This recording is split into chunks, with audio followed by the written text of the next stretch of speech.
call to order the Douglasville City Council Legislative Work Session for tonight, which is Thursday, August the 1st, 2024. Our invocation will be done by the Reverend Dr. Francisco Artley of Poseyville Church. After that, we'll have the Mayor Pro Tem, City Council Member Terry Miller, lead us in the Pledge of Allegiance. Please stand for the invocation. Good evening, Madam Mayor, City Council. I ask next Tuesday at 6 o'clock that you pray for us as we meet, the Planning Commission meets, because it will be the first time that we'll be meeting with one of our members who has left us, and we will all be saddened in her departure, and we will all miss her. So I ask that you pray for her family, Miss Joy Bates, and us. Let us pray. Heavenly Father, Lord, we come to you and thank you for this beautiful day that you have given us. And Lord, we just ask that the Spirit hover over this meeting, that you give the mayor and the city council wisdom and guidance to conduct the business of the city. And Lord, those that are come today, I ask, Lord, that you be with them. And Lord, I just thank you for the work that they are doing for the city, and I just ask that you bless them. Amen. Pledge allegiance to the flag of the United States of America and to the republic for which it stands, one nation, under God, indivisible, with liberty and justice for all. Thank you so much, Mr. Mayor Pro Tem, for leading us in the pledge. And Pastor Artley, we definitely will be praying for Miss Bates and her family. I attended her service, her homegoing service, and it was beautiful. And she was a beautiful person. She really exemplified her name, Joy. She was a joy. So we'll be praying for you. Thank you so much. I'd like to welcome you to the Douglasville City Council. My name is Rochelle Robinson. I'm mayor of the city of Douglasville. This is a meeting where items will be discussed this evening, but official action will not take place until next Monday for the items that were discussed tonight at our legislative work session. If the business you're here for is not listed as an agenda item, there will be ample time under the agenda items, comments from citizens and delegates for you to discuss your business. I'll go over a few protocol issues for this evening, and then we'll get into the meat of the meeting. I'd like to welcome you again. I ask that you please keep your comments and presentations on a professional level, dealing with the facts that are important for this governing body to make our decisions. We will not accept comments that are considered by the chair to be of a personal attack against any individual or group of individuals. You'll receive a warning from the chair. If you deviate from this requirement, a second deviation will result in a request for you to leave the chambers this evening. So we ask that you will not call out individuals' names or a group of individuals and give disparaging remarks. Only one person speaking at a time. Please do not applaud or react to speakers or speak from the audience, cheer, or carry on a conversation when you're at the podium. We ask that you would please address your comments and concerns to the chair or myself when you're standing at the podium, and direct all of your concerns to us. We're only required to accept public comments during required public hearings. And if you have a cell phone or electronic device, I ask that you would please put those in silent mode during the meeting, or turn those off until after the meeting so they will not be disruptive. Now, I'll go over a few more protocol issues, and then we'll get into our meeting. The agenda items will be handled in the following manner. The committee chairperson will read the agenda item. Then that person representing that agenda item or applicant will make his or her presentation. Myself and council members will probably ask clarifying questions of the applicant just to seek more information, so that we'll be prepared to make our decisions on Monday. After that, the committee chairperson will ask for comments if it's a public hearing, or statements from the audience. There is a maximum time frame of 20 minutes for those that are in favor of the item, and 20 minutes for those that are in opposition of those particular items. Each person has 5 minutes to speak. If you have more members that will take up beyond the 5 minutes, if you have 5 or so members, we ask that you would divvy up your time so that each person will have allotted time, but that totally you only have 20 minutes to speak in favor and 20 minutes for those in opposition. So if you need 3 minutes apiece, that's fine, but we will cut off your time after 20 minutes. Each person only has one opportunity to speak. We ask that you will not have duplicate opportunities or come back and forth to the microphone. You only have one opportunity. Now, prior to coming to the microphone, there are the cards that are outside. They're blue cards. We ask that you would fill those speaker cards out. put your name and address on those cards and hand them to our Assistant City Clerk, Ms. Jackson, and then you will bring those forward, give your name and address again for the record. When you're at the podium, we ask that you would please not make this a question and answer format or a debate format. We're just here to hear the information, deliberate, and make our decision next week. Please address all of your comments to the chairperson. Now, if you have any printed materials or anything that you'd like to give to us, we ask that you would please give those to our Assistant City Clerk, and she will make copies and disseminate those to us, and again, we'll make our decisions on Monday. That's a whole lot of information. Hopefully, we're all on the same page. We do have agendas that are outside for if you want a printed agenda out on the desk. If not, you can follow us on the screen that is above me. So now we'll move on with the agenda item as presented. We've gone through the first 3 items, and now we're at introductions and presentations of our 2024 summer interns to myself and council, and this will be spearheaded by Ms. Allison Parker. And I am just so appreciative of the staff. This is an ideal, I think, that I brought maybe 6 years ago to the city to have interns, college interns, come to the city of Douglasville. We have been very successful with this program. We've actually hired a number of the college students that intern for the summer. After they graduate from college, we've had some of them come back as well as graduate students. And I believe this year we actually have a high school student that has come who's a senior on his way to college in Texas. And so, Ms. Allison, if you'll talk to us about this program. But thank you, staff, for taking the time, and directors to pour into these students. It does take extra time when they go to departments to explain information to them and to have them get acclimated to the culture of each department. So we really appreciate all of your diligent work, and especially Ms. Parker, who is very protective of the interns and their programs. So we appreciate that, and thank you to the council for allowing us to put this in our just bailiwick of things that we do and things that we provide to the community. So at this point, we'll have Ms. Parker bring our 2024 internship students come forward and talk to us about what they've learned this summer at the city. Thank you so much, Mayor. You're Allison Parker, 6695 Church Street, Douglasville, Georgia, 30134. Greetings to Mayor and Council. Thank you for allowing us this opportunity. I echo the sentiments of Mayor Robinson. We want to first thank Mayor and Council and our City Manager's Office and staff for their full support of our internship program. It's been great just to see how it's grown, how we have to kind of look at adding additional positions as it pertains to our internship program, and how it's just evolving.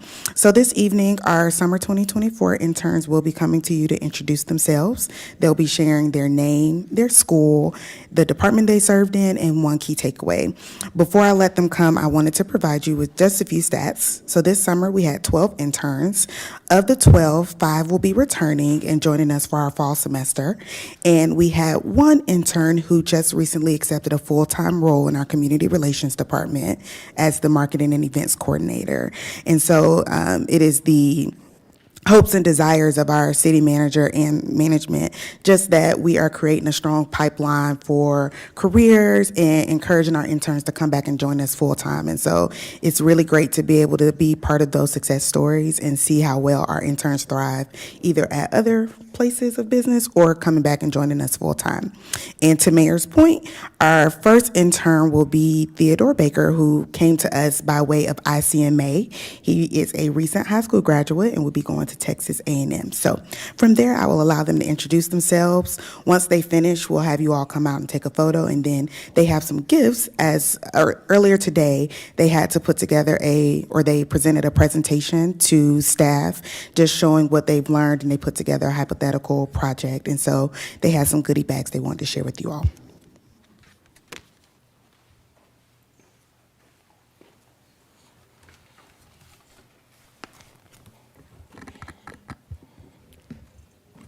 Theodore Baker, 6695 Church Street, Douglasville, Georgia, 30134. Good evening. Once again, my name is Theodore Baker. I am set to pursue a degree in business administration at Texas A&M University. I was selected as a Bob Turner Scholar through ICMA. I had the opportunity to shadow different departments and gain a strong understanding of how government works or operates. This experience has allowed me to observe how different departments collaborate to achieve effective governance. One key takeaway I can take away from this internship is the critical role of networking with your colleagues. Building these connections not only facilitates professional development, but also significantly enhances one's resourcefulness within the workplace. Thank you for your time and consideration. You have to tell us which high school. I know which one it is, but tell the council which high school. I attended New Manchester High School. New Manchester, yes, sir. Thank you so much, Theodore. Thank you. Ms. Camille?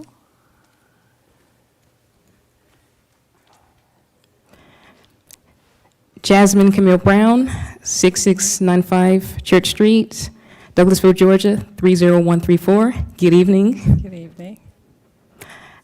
I attend the University of West Georgia. I'm a marketing major, and I am the community development intern.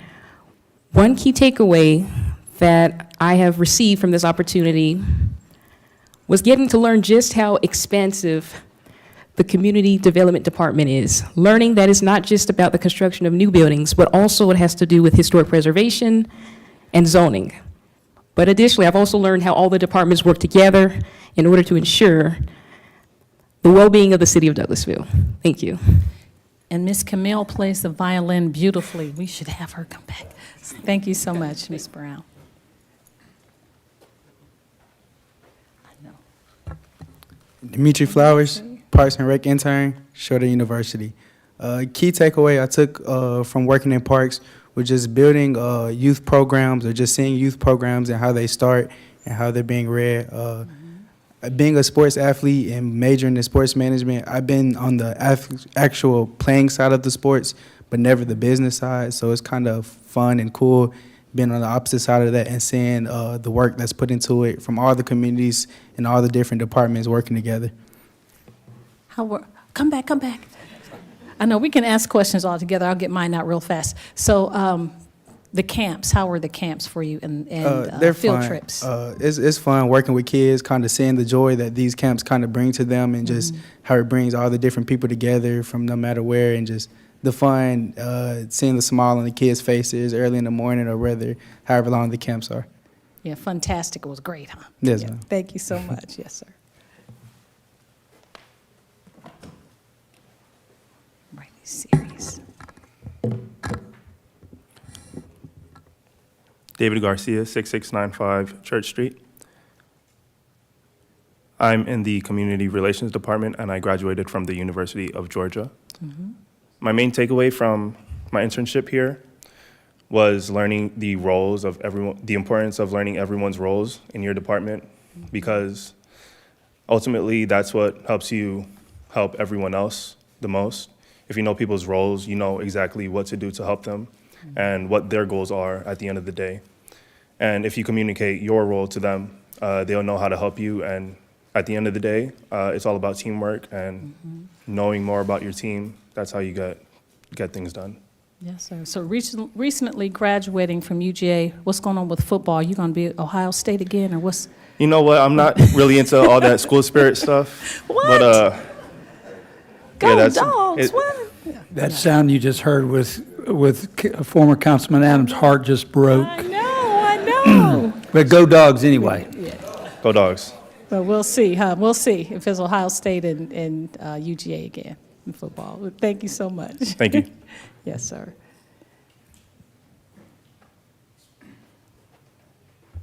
Hello. Bailey Hogue, 6695 Church Street. I'm the Conference Center and Tourism intern, and I attend Kennesaw State University. One major takeaway from my internship is that I gained a lot of hands-on experience with event planning and learned what goes into event coordination on a larger scale.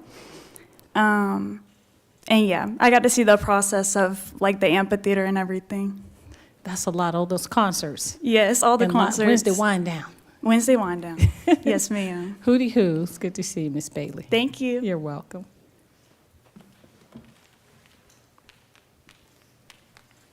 Good evening, Savannah Pollux, 6695 Church Street. I interned in the Public Services Department, and I currently attend Georgia Highlands College as a journalism major. One takeaway from my internship was that I got to work closely with a very dedicated team of people in the Public Services Department, learning about the daily operations and also working with Keep Douglasville Beautiful, KDB, the logistics of a farmer's market, Adopt a Road, and just overall gaining valuable experiences. There's a lot going on in Public Works. Yes, ma'am. And recycling center, so you have to keep that in the forefront of your mind when that comes online. Yes. ma'am. Thank you.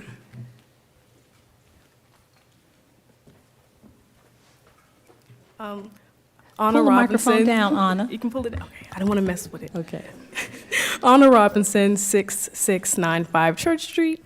I worked in the Parks Department, and I'm a senior at Savannah State Go Tigers. One key takeaway I learned was from a video that Director Bass, he's over there, showed to us at the beginning of my internship, is that the parks just isn't about fun, even though that's our logo, fun happens here, that having programs and activities for youth can help deter them from crime. Good. How was the fishing derby? Fishy. It was fishy. You had a lot of kids fishing in that pond, and Yeah, it was a lot of kids. yeah, very good. Thank you, Miss Anna. This is Sue Ann Shaw's son, our deputy ma'am. chief. Yeah. Ryan Shaw, 6695 Church Street. I'm a graduate of the University of Georgia, and I interned in the finance department. And my key takeaway is that you should learn all these skills and tools of whatever job you're doing. In this particular case, he's learning how to do internal budget amendments, to give an example, which I did several of those. So you're not going to follow your mom? You have red hair like her. You're not going to be in public safety? I'm good. You're good? All right. Thank you.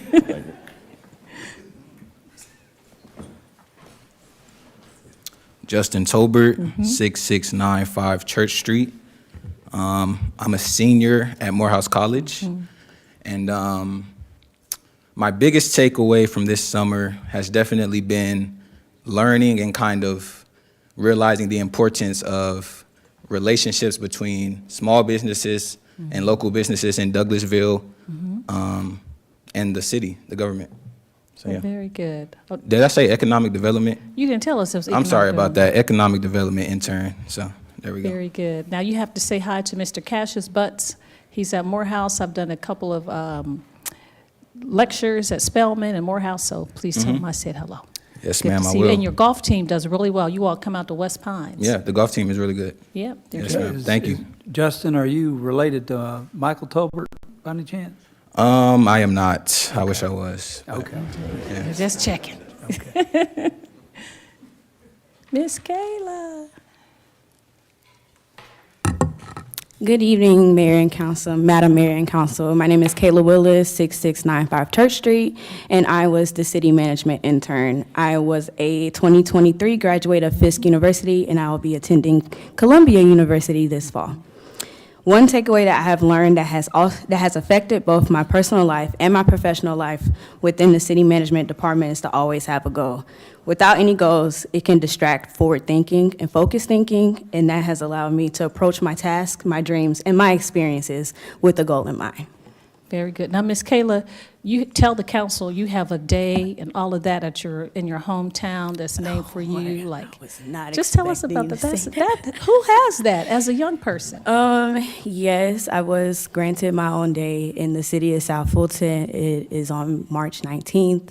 It was because of all the work I had achieved during my senior year of high school, and I celebrate it every year. Yeah, that's wonderful. It's Kayla Day, March Yes. 19th. Yes, ma'am. Thank you. Thank you. You're welcome. HR. Micaiah Wilson, 6695 Church Street. I was the human resources intern, and I attend Clark Atlanta University. I'm a senior majoring in accounting. And one takeaway that I have is to go into everything with a clear mind, and also to take every opportunity that is brought to you, like full circle. Okay. With me being in school for accounting and then interning with human resources, I kind of was like, stuck on finance and accounting, I didn't really expand my mind to everything else that was available to me. So now that I've done the human resource internship, it's opened my mind to just see how much I can do and then wonder how much more I can do. So, yeah. Very good. Now, CAU has you were on Married to Real Estate, and they redid the whole basketball area. Have you been in there to see it? I haven't. Isn't it nice? I They haven't get there. been yet. You haven't been? They have No. haircuts and everything, a whole playing station. It's really nice. You should go sneak in there and see what's going on. Yeah, I'm gonna go this semester, but I've kind of been staying away from the sports because I know nothing. So, Oh, yeah. okay. Well, I was a college cheerleader, so you know we always have to do that. Well, Thank thanks so you. much. Good to see you. Thank you.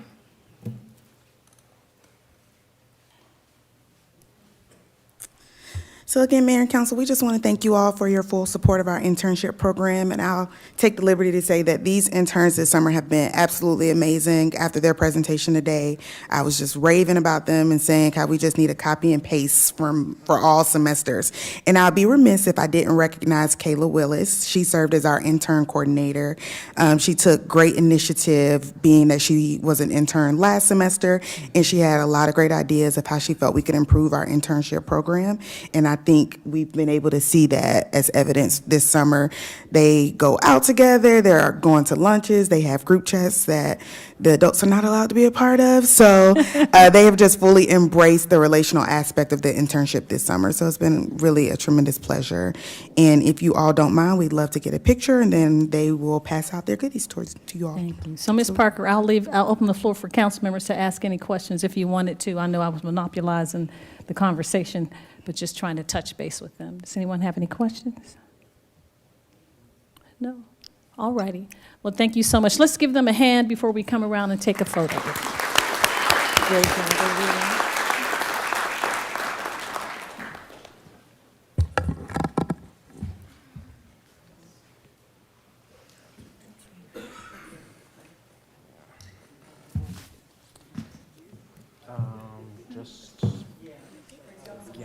I guess we'll have to.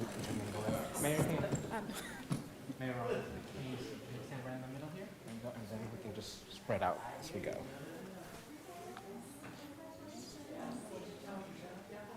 Let's see. We're gonna have to, can we move? No. Okay.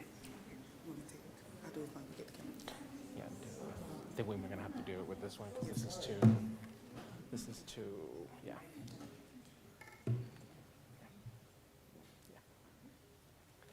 All right, everyone, come on in.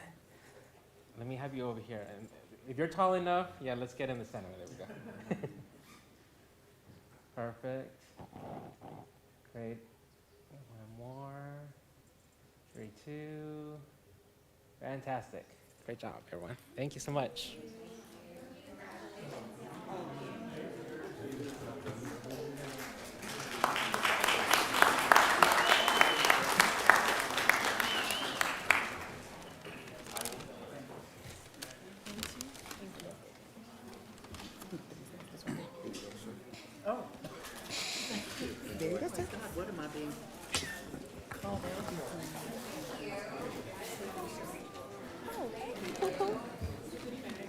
It's a goodie bag. All right, now.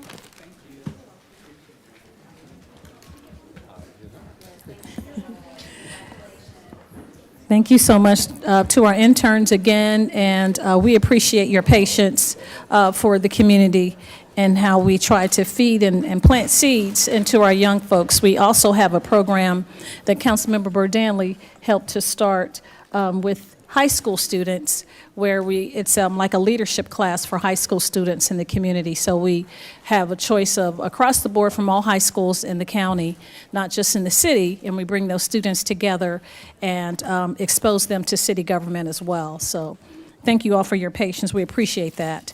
Now we'll move on to our next committee, which is chaired by Councilmember Dr. LaShawn Burdanley. It is Public Safety Committee. Thank you, Madam Mayor. You're I'd welcome. like to call our Public Safety Committee to order. And we have 2 items tonight. The first item is consider a request for the transfer of location for the alcoholic beverage license for the on-premise site and consumption of wine and malt beverages at Spiritus Liquor at the following establishment. The current license is Red Velvet Bistro, LLC. Current address is 12377 Veterans Memorial Highway. Proposed address is 12375 Veteran Memorial Highway. Current agent owner is Ms. Phelps. Ms. Phelps, are you here? Will you please come up to the podium?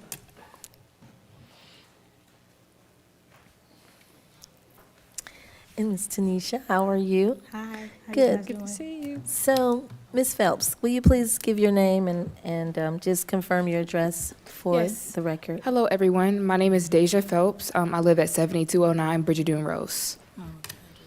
Oh, for the restaurant? Oh, 12375 Veterans Memorial Highway. Okay. So this is a transfer of license currently from Red Velvet? Yes. Okay. So tell me a little bit about your experience as it relates to serving alcohol, your training. Give us. Yeah. So, of course, when we get new employees, all the employees have to do alcohol certifications and testing. And so, of course, anytime someone comes in and they get an alcoholic beverage, of course, we check their ID to make sure they're over 21. We do not let anyone under the age of 21 can't even sit at the bar. So that are some of the policies that we've been having at the restaurant so far. Okay, great. And how long have you been doing this? I've been doing this for a long time. I'm trying to think. College and High school. I was at the old Johnny Rockets in high school. So I've been working in the food industry for a very long time. Seems like she's old. You're still young. Like 7, 8 years. 7, 8 years or yeah. something like that, okay. So I will yield, do you have any comments, Ms. Tanisha? You want to give your name and address for the record? Yes, I'm Tadisha Forrest. I'm the owner of Red Velvet Bistro. This is my daughter. We work together doing business. I've been in Douglasville for a long time, and I love Douglasville. I have several businesses out here, so I just Great. love it. All right, well, training well. So I will yield my comments right now and open the floor for the mayor and council, and we'll start with our mayor if you have any comments. Madam Mayor? Thank you so much, Madam Chairman. Welcome. It's good to see, we're twinning because you all look so much alike. But it's good to see you, mother and daughter, and thank you, Ms. Forrest, for bringing T-Burgers that you've taken over the old, was that Johnny Rockets? And you've taken that as well, great. So I hear that you're doing well with the business. It's in the mall near the food court by the movie theater. So thank you for that. And you all had Red Velvet next door, so you're moving into, we appreciate you taking over that building that was vacated by the Vine and now turning that into Red Velvet. So just with that, I just wanted to ask if we had any concerns with community development or public works, or I know that you know exactly what you're doing, but any concerns as far as that's, Ms. Reed, no concerns? Okay, very good. And so this will be a transfer of their alcohol license? Yes, ma'am. Just a change in location. Just a change in location, so you still kept up with your alcohol license from Red Velvet. All right, thank you so much, and thank you again for investing in the community. We appreciate it. And you graduated from UGA. Yes, What's going on go with Dogs. football? Okay, there you go. All right, had to have it somewhere. Thank you. Thank you. Thank you, Madam Chair. Are there any other questions? I'm sorry, Ms. Phelps, will you there are some more questions, I'm sorry. That's okay. Not that easy. Not that easy. Councilman Davis, go ahead. Okay. Tell me again, what is the hour operation? They change. They changed. I'm still working on it because I'm almost finished, but probably right now, I'm gonna be closed on Tuesdays and open 6 days a week, 11 to 8 on the weekdays and 9 o'clock on Friday and Saturday nights, and Sundays I'm gonna close at 6. Oh, okay. Okay. Yeah. And the menu will be coming out pretty soon? Yes, sir. It'll be pretty much everybody's favorite things at Red Velvet. I have a couple of new things that I'm adding to the menu because I changed the way the restaurant looks. It's very upscale, so I want to try to take it to another level. And, everything that I learned from before that was mighty bad, and I learned customer service and food and consistency. I've changed it all to all new. Everything is new. I can't wait till you guys see it. It's like amazing. I gutted it out because this is a building that I own. I'm so excited. My first real estate deal, commercial real estate deal. So I really made it. I really, really put a lot into it. I'm almost done. I'll be done in about 4 days with everything. Okay, good. That's all I have, Madam Mayor. Okay. All right, so, Ms. Tanisha, lessons learned is just another way to grow. Yes, So ma'am. That's wonderful. So on Monday, we will have a public hearing, so if there's anyone that is for or against, we'll open that opportunity for them to be here. So if you'll come back on Monday, we'll vote for that, okay? Okay, what All time right, on Monday? At 6 p.m. Does she have to come too, or just She me? does. Okay. Yes, Monday. because Okay. you're transferring it to Ms. Phelps, correct? Yes, no. I'm the owner, and she's the agent. But she's the one that will be checking ID and, Yeah. yes, ma'am, Yeah. she will have to be here. Okay. Yes. All right. Thank you. We'll be back. Thank you. We'll speak Thank on you. Monday. Good to see you Bye-bye. all. All right, Bye-bye. thank you. Our second item is to consider a request for alcohol beverage license for the retail package sale of wine and malt beverages and spirit liquor at the following location. Proposed license is Guyan Hospitality, LLC, DBA Beyond Water and Wine Spirits. Proposed location, 991 Thornton Road. Proposed outlet manager is Mr. Patel. Mr. Patel, how are you? Good evening. For the record, my name is Parks Huff. I'm an attorney and representing Mr. Patel in relation to this alcohol license application. I was before y'all. Excuse me, I'm sorry. Can you please state your name and your address for the record? My name is Parks Huff. Sam's Larkin and Huff is law firm, 376 Powder Springs Street, Marietta, Georgia. All right, great. Proceed. Thank you. And Mr. Patel is sitting here, and he and I will both address you and answer any questions you've got. This is a piece of property that was rezoned roughly 2 years ago specifically for a package store. It's right at the interstate interchange, right before the entrance ramp. And since that time, Mr. Patel's closed on the property. He's built the store, and he has applied for the application for the license. He meets all the qualifications. I work with all my alcohol license clients to ensure that I say I want to see you when you open another business. I don't want to see you with any violations. And so I constantly remind them what they need to do. He's gone through his training. All his employees will go through training. I do like to point out that the overriding concern that we all have is underage people getting alcohol. Package stores are actually the best business for that because that's their only job. If you're in a different retail environment, you're selling food, you're selling a bunch of other things. Their only job is selling alcohol, so they should never miss properly IDing somebody, and there's no reason for anybody under 21 to be in the store.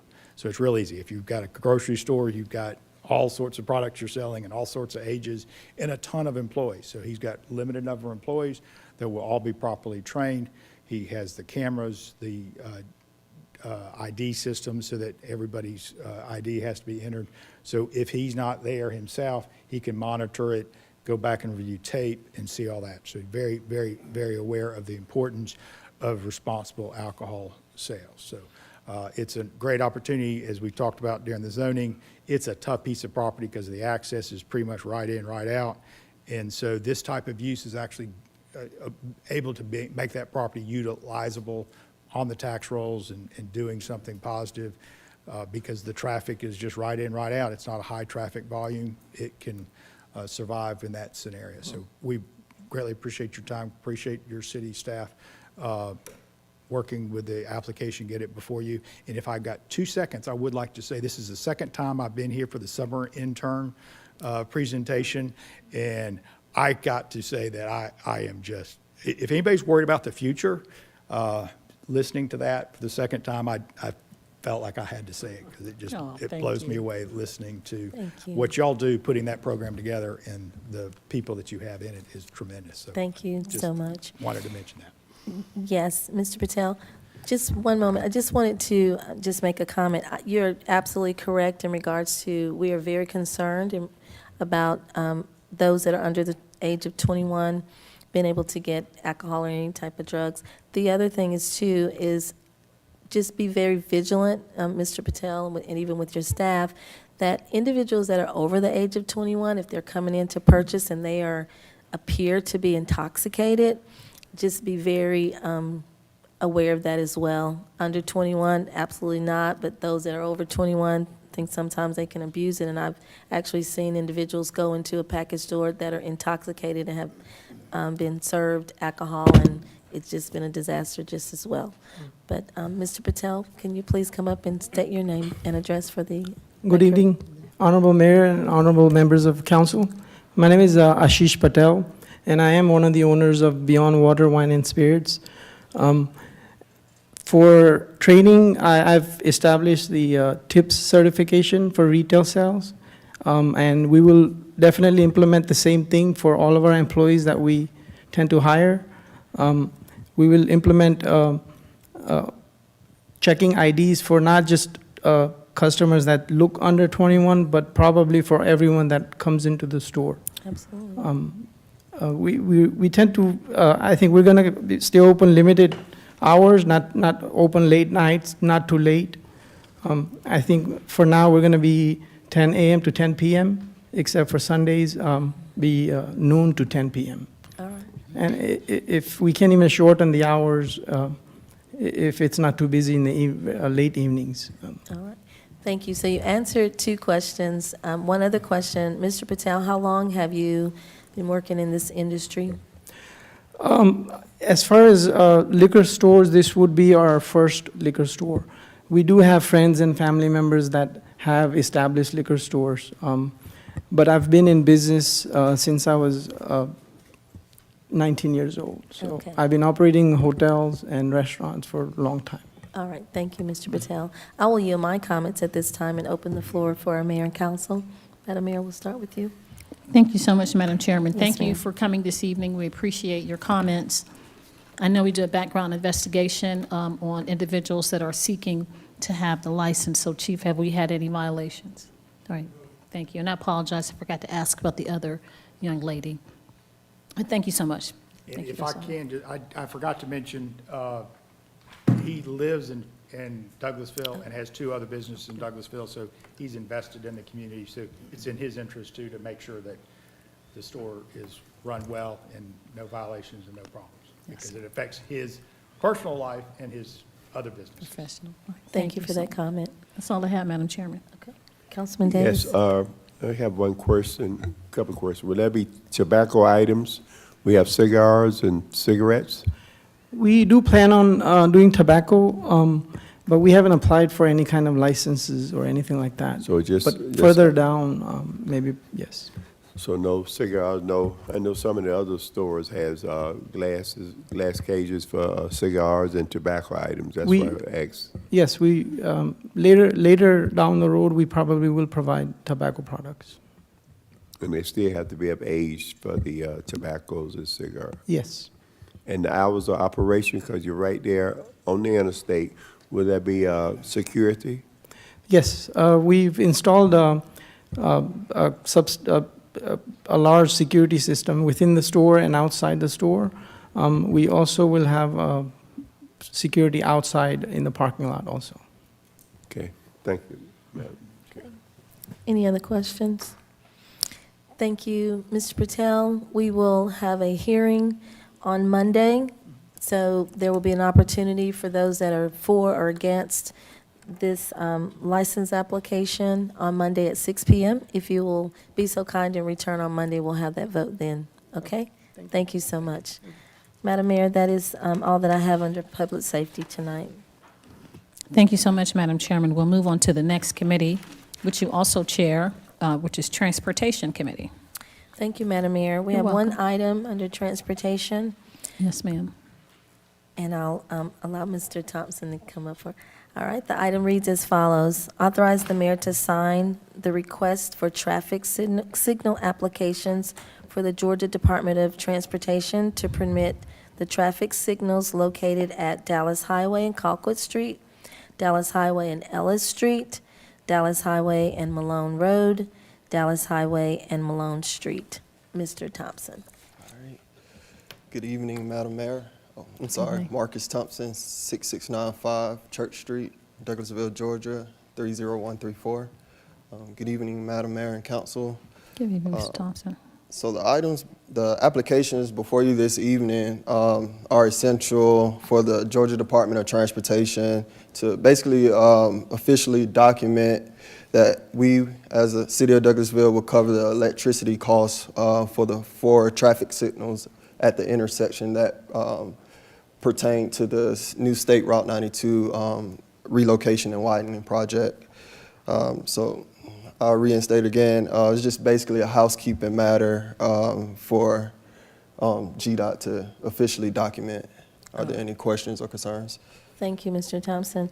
So with this, Douglas County will still be maintained, synchronizing and all of that, correct? That is correct. All right. So those lights, I just want to give it a plus. I've seen them synchronized pretty much on time now. With school starting, school starting today, I haven't had any complaints, and I'm just grateful that they are bright, getting better, unless the weather, and that's something we can't control. Do we have any comments from our mayor and council? I'll start with the Madam Mayor. Thank you so much, Madam Chairman. Thank you, our city engineer, Mr. Thompson. I do have a question for you, and it may involve the chief as well. I know Chief Sparks, Dr. Burdanley, and Commissioner Dobbs and I went to Gateway subdivision to talk to the citizens there. I'm not certain if these two Malone Road or Malone Street lights will help alleviate some of those concerns about traffic and getting in and out of that subdivision. Does it go down that far? It's near, that subdivision is right before you get to Maroney Mill, but it's in between Malone and Maroney Mill. Yeah, I can answer that. Unfortunately, Madam Mayor, it does not. It's Malone Road right at the Shell station. So past that is Phase 4 of GDOT, which is Paulding County. Okay. Although we have that subdivision that's annexed into the city, and if you've driven down that road, all 4 lanes are open now. Felt really great. But unfortunately, they do not have a turn-in, a right turn-in into that subdivision. We did speak with GDOT about that several times, and that is something that they stated was on their document. Okay. So if you can get to the commissioner about that, because if they close that back in like they were, it's going to be very difficult for them to get in and out of that subdivision. They have to stop and make a quick stop, and all of the traffic stops behind them. There's not a right turn into that subdivision. So this will not help to kind of mitigate some of that traffic and No, get ma'am. it controlled? It's not on this one. That is something we can advocate for. Okay, I'll Yes, call ma'am. Commissioner McMurray. All right. Thank you. Yes, ma'am. Any other questions? Madam Mayor, did you have anything else? I'm sorry, Councilman Davis.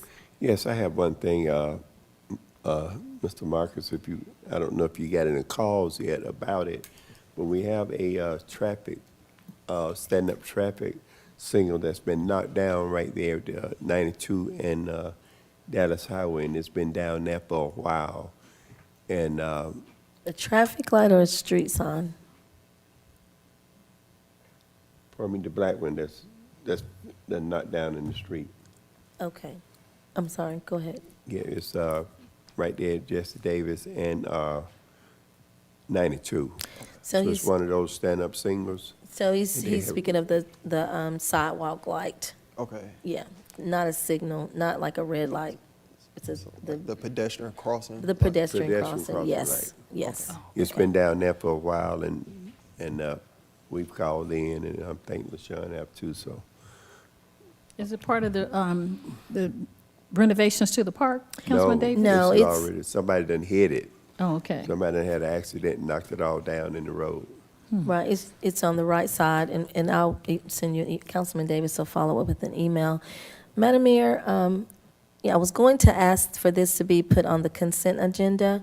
However, I think because that right turn lane, although this is still part of Highway 92, and those 4 lanes are part of Highway 92, if we could get an email to Commissioner McMurray? yes, and either our transportation appointee, Dana Lemon, Yes, just to ma'am. document about that. There's no right turn into that subdivision, and then on Monday, we can vote on that. So I won't put it on the consent agenda tonight, but are there any other questions? No, ma'am, I'll just help the city, deputy city manager and I, assistant city manager, to craft a letter to have you CC'd on it. Yes, or ma'am. be a joint person with me to send to Commissioner McMurray. Sure. And then attach that to the item on Monday. Yes, ma'am, and I'll go back to the notes that we had from our meeting and send them to you and copy Commissioner Dobbs on it as well. All right, thank All you right. so much. Thank you so much, Mr. Thompson. If there aren't any other items, that's all tonight, Madam Mayor, under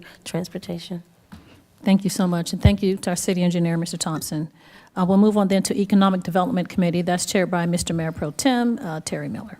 Thank you, Madam Mayor. We have You're one welcome. item tonight under the Economic Development Committee. Yes, sir. That is to consider and adopt a Resolution 1 approving the inclusion of Zotis Inc.'s capital project in the city's revised 2020 tax plan to acquire, construct, and equip an animal vaccine manufacturing, distribution, research, and development facility located in the city of Douglasville, Georgia. And 2, approving the execution and delivery of a proposed tax incentives agreement pertaining to Zotis Inc.'s capital project. Yes, sir.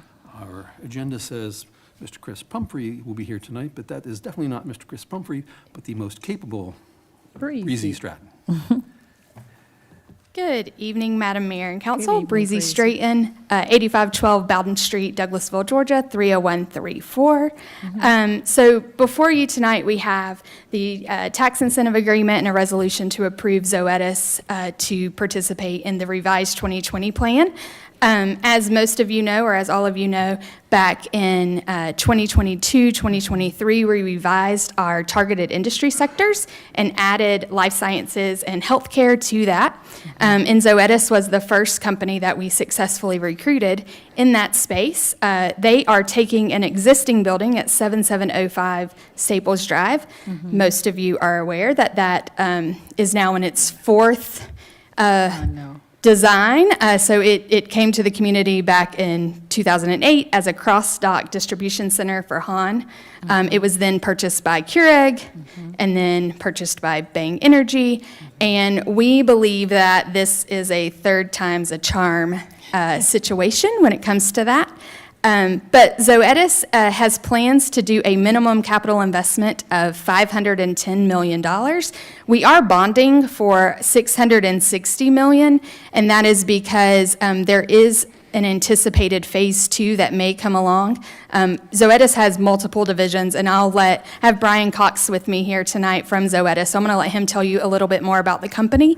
But they do anticipate adding a second division into this building, and that could come along in as little as 24 months. Plus, with just the way the economy is going, we wanted to allow for any increased capital investments that they may not have projected. But it will have a minimum of 118 new jobs to the city of Douglasville with a minimum average wage of $30 an hour.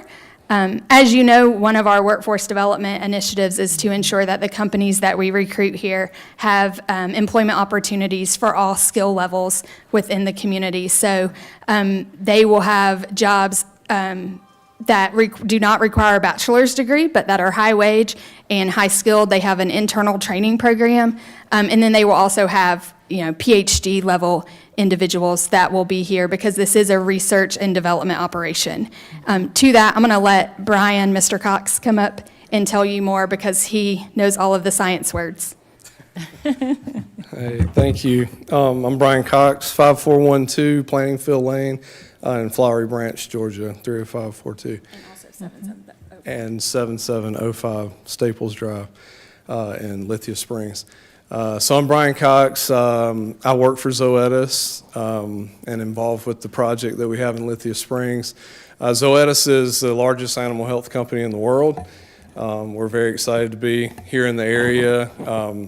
Zoetis has looked for a new manufacturing site for quite a while now, and they targeted the southeast of United States.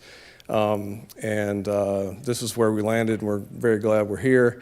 As Breezy mentioned, the jobs that we have, probably half will be less than a bachelor's degree, but still very high-skilled jobs that are people that will be looking to fill those roles. We're excited to partner with Elevate Douglas on training and recruitment and things that we need to recruit from the local area. So we're really excited about that. The site in general, one of the kind of the anchor products that'll be there has been out in the European markets for about 2 years now. It's been very successful. The brand is Librela. It's osteoarthritis therapy. It's a monoclonal antibody for older dogs. There's also a similar for cats, other companion animals that we plan to do additionally to, but Librela is the first monoclonal that we'll have here at the site. So we're really excited about that. It's already been approved for the U.S. market. We have to wait for a site acceptance from both the FDA and the USDA. It's kind of a long process. We expect to be in commercial production mid-2027.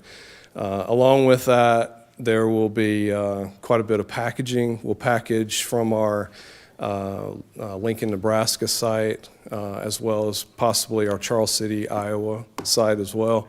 So it'll be a pretty extensive packaging operation to go along with that monoclonal antibody. And then as Breezy mentioned, some of the phases in the future could be vaccines and so forth. We're just not sure about that second phase yet. Any questions? Well, thank you very much. Sure. First up, please excuse my mispronunciation of your company name. It's Zoetis. not Zoetis, Okay, yes. Zoetis. Second, the 100 and how many? 18 jobs. How long will it take to staff those positions after you completely build out the facility? Is that immediate, or is that stretched over a certain amount of time? Yeah, it's a scale up. So, I mean, we will hire in the very near future for the roles that we need to stand up the site, all the processes that is required to validate equipment, purchase equipment, and so forth. So that'll be a scale up. And then as we get closer to 2027, we'll hire the staff that commercial production would require. And by then, hope for arthritic dogs and cats will be at hand. That's right. It is available now. It's just not made at the Oh. Lithia Springs site. So, yeah, your local vet would have that product most likely. At this time, I'll open the floor to the rest of the council for any questions or comments. I'll start with the Mayor of Tributary. I guess this is a question for Breezy, but could you just walk through the pilot portion of this just to make sure I am grasping it the way I think I am? Yeah. So, as you know, the majority of the tax incentives that we do for businesses are about build-to-suit, new construction. So when you apply the tax incentive, all of it is new increment, essentially. And so the 10-year schedule is about what's being built. This is an existing facility. It has already been on the tax rolls, and we are committed to not taking anything away from the community. We want to keep it as whole as humanly possible.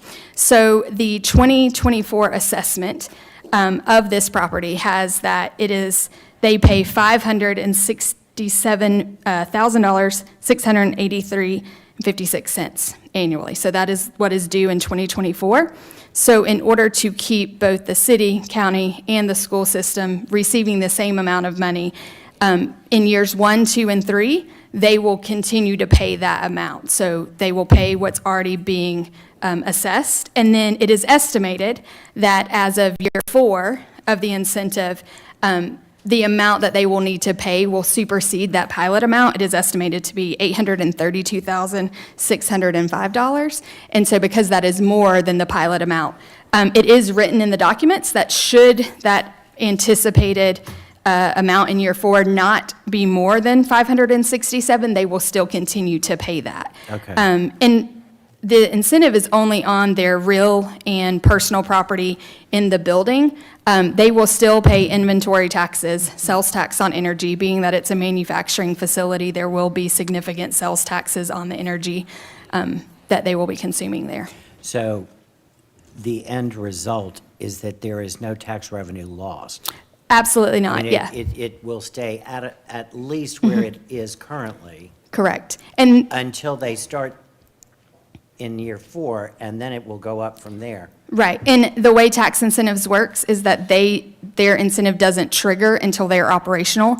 So it is anticipated that they would receive their certificate of occupancy in 2026, which means 2027 would be their first year on a tax incentive. So they will pay that $567,000 in 2024, 2025, and 2026, and then it kicks in. Okay, thank you, because I think it's important to clarify that. I think a lot of people hear tax incentives, and they think that we are giving money away that we are currently receiving, which in a new build is not the case because it's brand-new revenue. And in this case, it's staying the same as what it is now and then going up. Right. So we're not losing anything that we're currently receiving.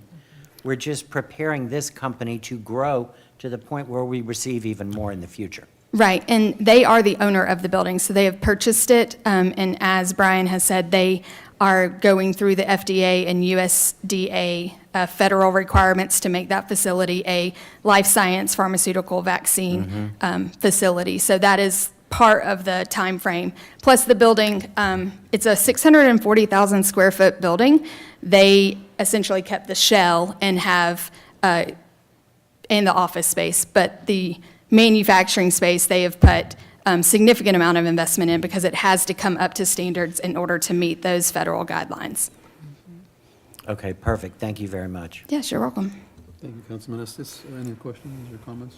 Madam Mayor, you have something? Thank you so much, Mr. Chairman. Thank you, Ms. Strayton. We appreciate you bringing this to us this evening. And Mr. Cox, thank you for you and your team and Zoetis for making an investment into the city of Douglasville. We do understand, as Councilman Estes has said, sometimes it's a misnomer and people don't understand the tax incentives. We have to be competitive, and that started with Mr. Ron Wilson, who was the chair of the Development Authority years ago, to try to bring companies in, to incentivize companies to come to this area. So we appreciate, that's just a comment, I appreciate the hard work that you and Mr. Humphreys and the team that you all do all the time to bring companies in, and to thank you all for investing in Douglasville, in Douglas County. Thank you. We so much. appreciate the support of Mayor and Council of all of our strategic initiatives, so thank you so much. You're welcome. That's all I have, Mr. Thank you, Chairman. Madam Any Mayor. other questions? Any other questions or comments down this end? No? Okay. One last quick thing. You do list it as a research facility as well. There will be primary health research will be done at this facility as well? Or is that just sort of a? We have internal VMRD, veterinary medicine research and development.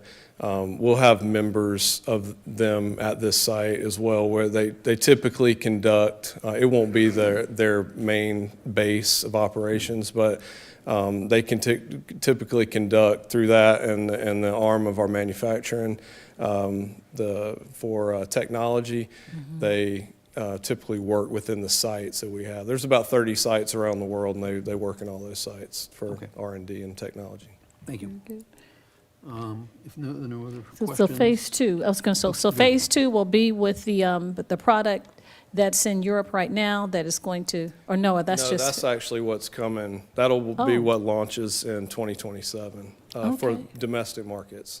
Yeah, Oh. phase two is unsure right now. It could be vaccines, but I'm not sure. This first round is a monoclonal antibody, and that's what's in Europe currently, and in the U.S. now as of a year ago. Okay, well, I'm sure Councilmember Miller in with dogs and my daughter's cat, Oreo, the tuxedo cat, will be happy to get some of these arthritic medicines for him. So thanks so much. All right, thank you. Thank you, Madam Mayor. If there's no other questions, I think this project merits the consent agenda. If there's no objections. Doesn't look to be. Then, without any objection, we'll place this on the consent agenda for Monday. Madam Mayor, that's all we have under the Economic Development Committee. Thank you so much, Mr. Mayor Pro Tem. Thank you all again for coming this evening. Thank you, Ms. Breezy and Mr. Cox. Thanks, Mr. Mayor Pro Tem. We'll move on to Finance Committee. That's chaired by Councilmember Chris Watts. Thank you, Madam Mayor. You're We welcome. have 3 items tonight. Yes, Item sir. A is authorize the mayor to sign an agreement with Prime Contractors, Inc. for the Ike Owens Center restroom renovation in the amount of $183,708.89. And Mr. Bass will present tonight. Good evening, Madam Mayor. Good evening, Mr. Bass. members of council. Chris Bass, 8830 Gurley Road, Parks Recreation Director. We are seeking approval to authorize the mayor to sign an agreement with Prime Construction, Inc. for the Ike Owens Community Center bathroom renovation in the amount of $183,709. If you remember, we mentioned during the SPLOS 2022 proposal that through our facility SPLOS, we will make renovations and upgrades to the Ike Owens Community Center. That facility is now over 14 years old, so it's important for us to continue to upgrade that facility. So this is the third phase of renovations at this facility. We started with renovating all of the floors throughout the facility. We've renovated the doors. We've updated all of the lighting to LED lights. So this section here will renovate all of the bathrooms within the facility. So we have those 2 public bathrooms, and then we have 1 employee restroom. So this will be that renovation for that phase. I'm happy to answer any questions that you all may have. Anyone? Yes, Mayor Pro Tem. Thank you, Mr. Chair. Chris, how many square feet is this project total? I don't have the square feet off the top of my head, but I can find out for you. Was this competitively bid? No, sir. So under your purchasing policy, through the cooperative procurement, you actually can utilize a company called Sourcewell to go out and handle all of cooperative bidding. So this falls under that category. Is there a dollar cutoff on that amount, or like anything below a certain amount can be, or it's not? Not with this, as long as it's already been pre-bid through that cooperative procurement. One thing that concerns me is I don't see any drawings on this project. There's an inventory of a schedule of values, and that's the problem when you run into when you don't have a competitive bid, is that you don't have a reference point. If you had a set of architectural drawings, you'd have something you can compare apples to apples, and all we have is just pricing based on this contractor's estimate of each of these items. And looking at this, frankly, I think this is a little bit of a high number. 183,000 for two public restrooms and 1 private restroom. So this is it's actually 5 restrooms total. So it's a men's and women's on both sides of the facility and the employee restroom. So now we're upgrading the current fixture. So this is not a new design. Right, it's a renovation. It's not new construction. I understand that. You're replacing most of the fixtures is what it looks like. And then looks like you're doing some electrical and some plumbing work as well. But I'm a little concerned about these per unit values on here, and I think I'm just concerned having only 1 price on this, because I think 100. I would like to see what the square footage is and what this comes out to on a per square foot basis. Because 100. How many toilets in each of the restrooms roughly? What's your Yes, whole sir. count? So it's 8 total on both sides. So 16 throughout the entire facility. 16. So that's probably about times.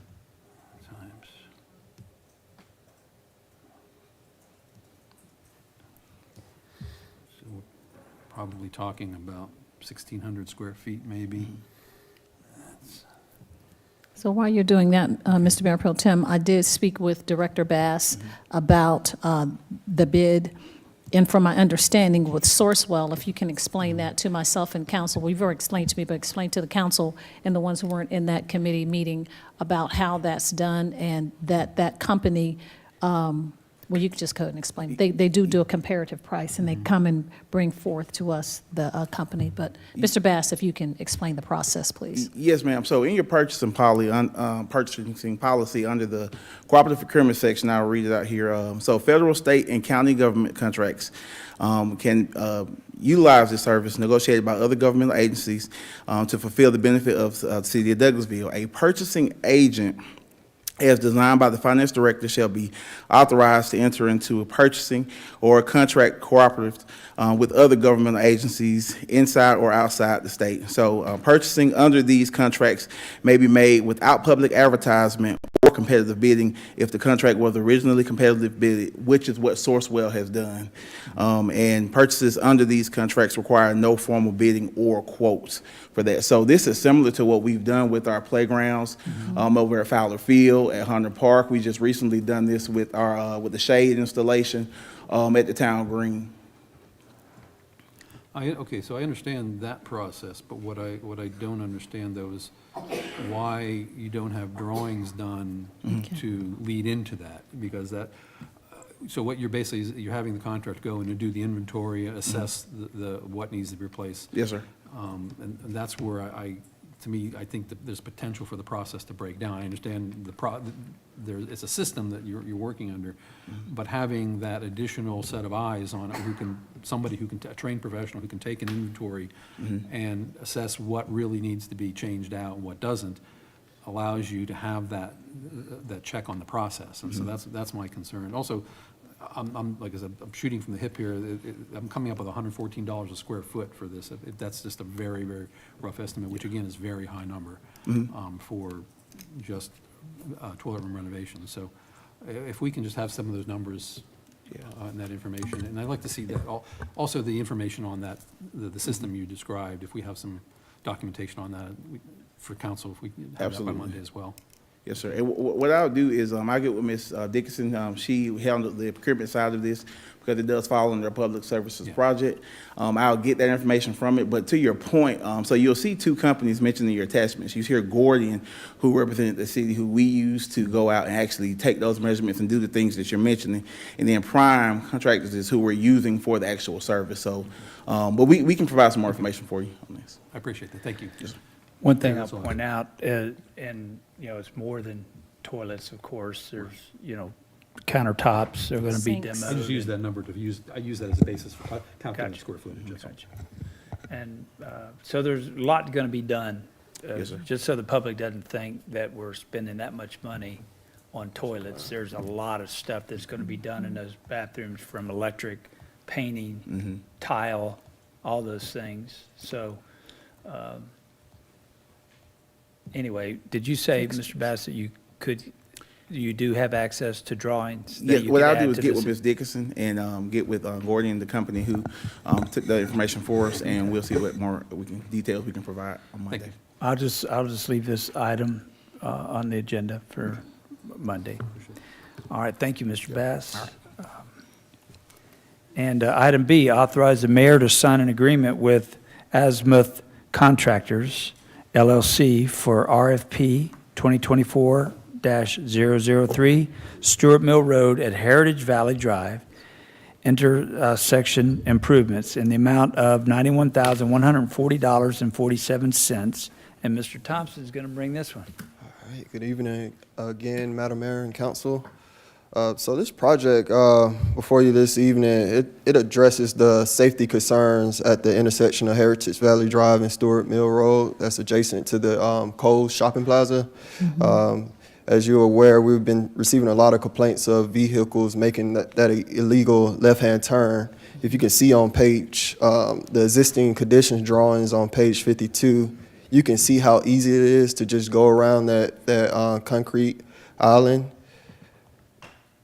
So, and then if you go to the next page, you can see, you can compare the existing concrete island to how we're going to extend it further north on Stewart Mill Road. The project also consists of new striping, signage, directional arrow, overhead signs, span wire to hold those signage, and yeah, that's pretty much it. For this project, we received 3 proposals. We decided to go with Azimuth Contractors.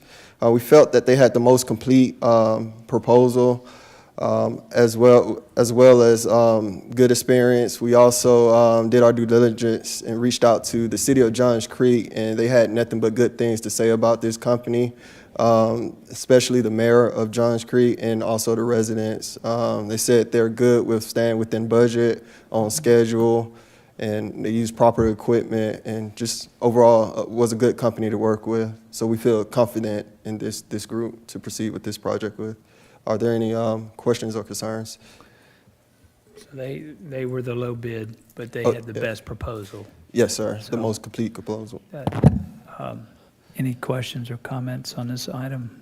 Madam Mayor, go ahead. Only comment is I want to thank staff and Mr. Thompson for bringing this item to the forefront. I know Ms. Cindy Welch has talked to us a lot about this, and I was on a ride-along today with our Community Development Director, Ms. Shayla Reed, and Public Works, Mr. Roberts, and someone was making illegal left turn coming out of Coles in front of a city vehicle. So it's a dangerous area. So we appreciate you all bringing this to the forefront and helping us to alleviate this problem of people making that illegal left turn coming in that area for Heritage Valley over by Coles. So thank you so much, Mr. Thompson. I know, and thank Mayor Bearberry over at Johns Creek. Any other questions? I said earlier I was going to be really disappointed if she wasn't. But any other questions or comments? And I thought about leaving it on the agenda since she's not here, but I'm not going to. I'd like to place this item on a consent agenda for Monday night, if that's okay. It looks good, Coach. Okay. Thank you, Mr. Thompson, stick around. Item C, authorize the mayor to sign change order 14 with Reeves Young LLC in the amount of $223,362.26 for the Jesse Davis Park project for the addition of a fiber line from the new gymnasium to the pavilions and pool buildings to support additional security cameras. Mr. Thompson.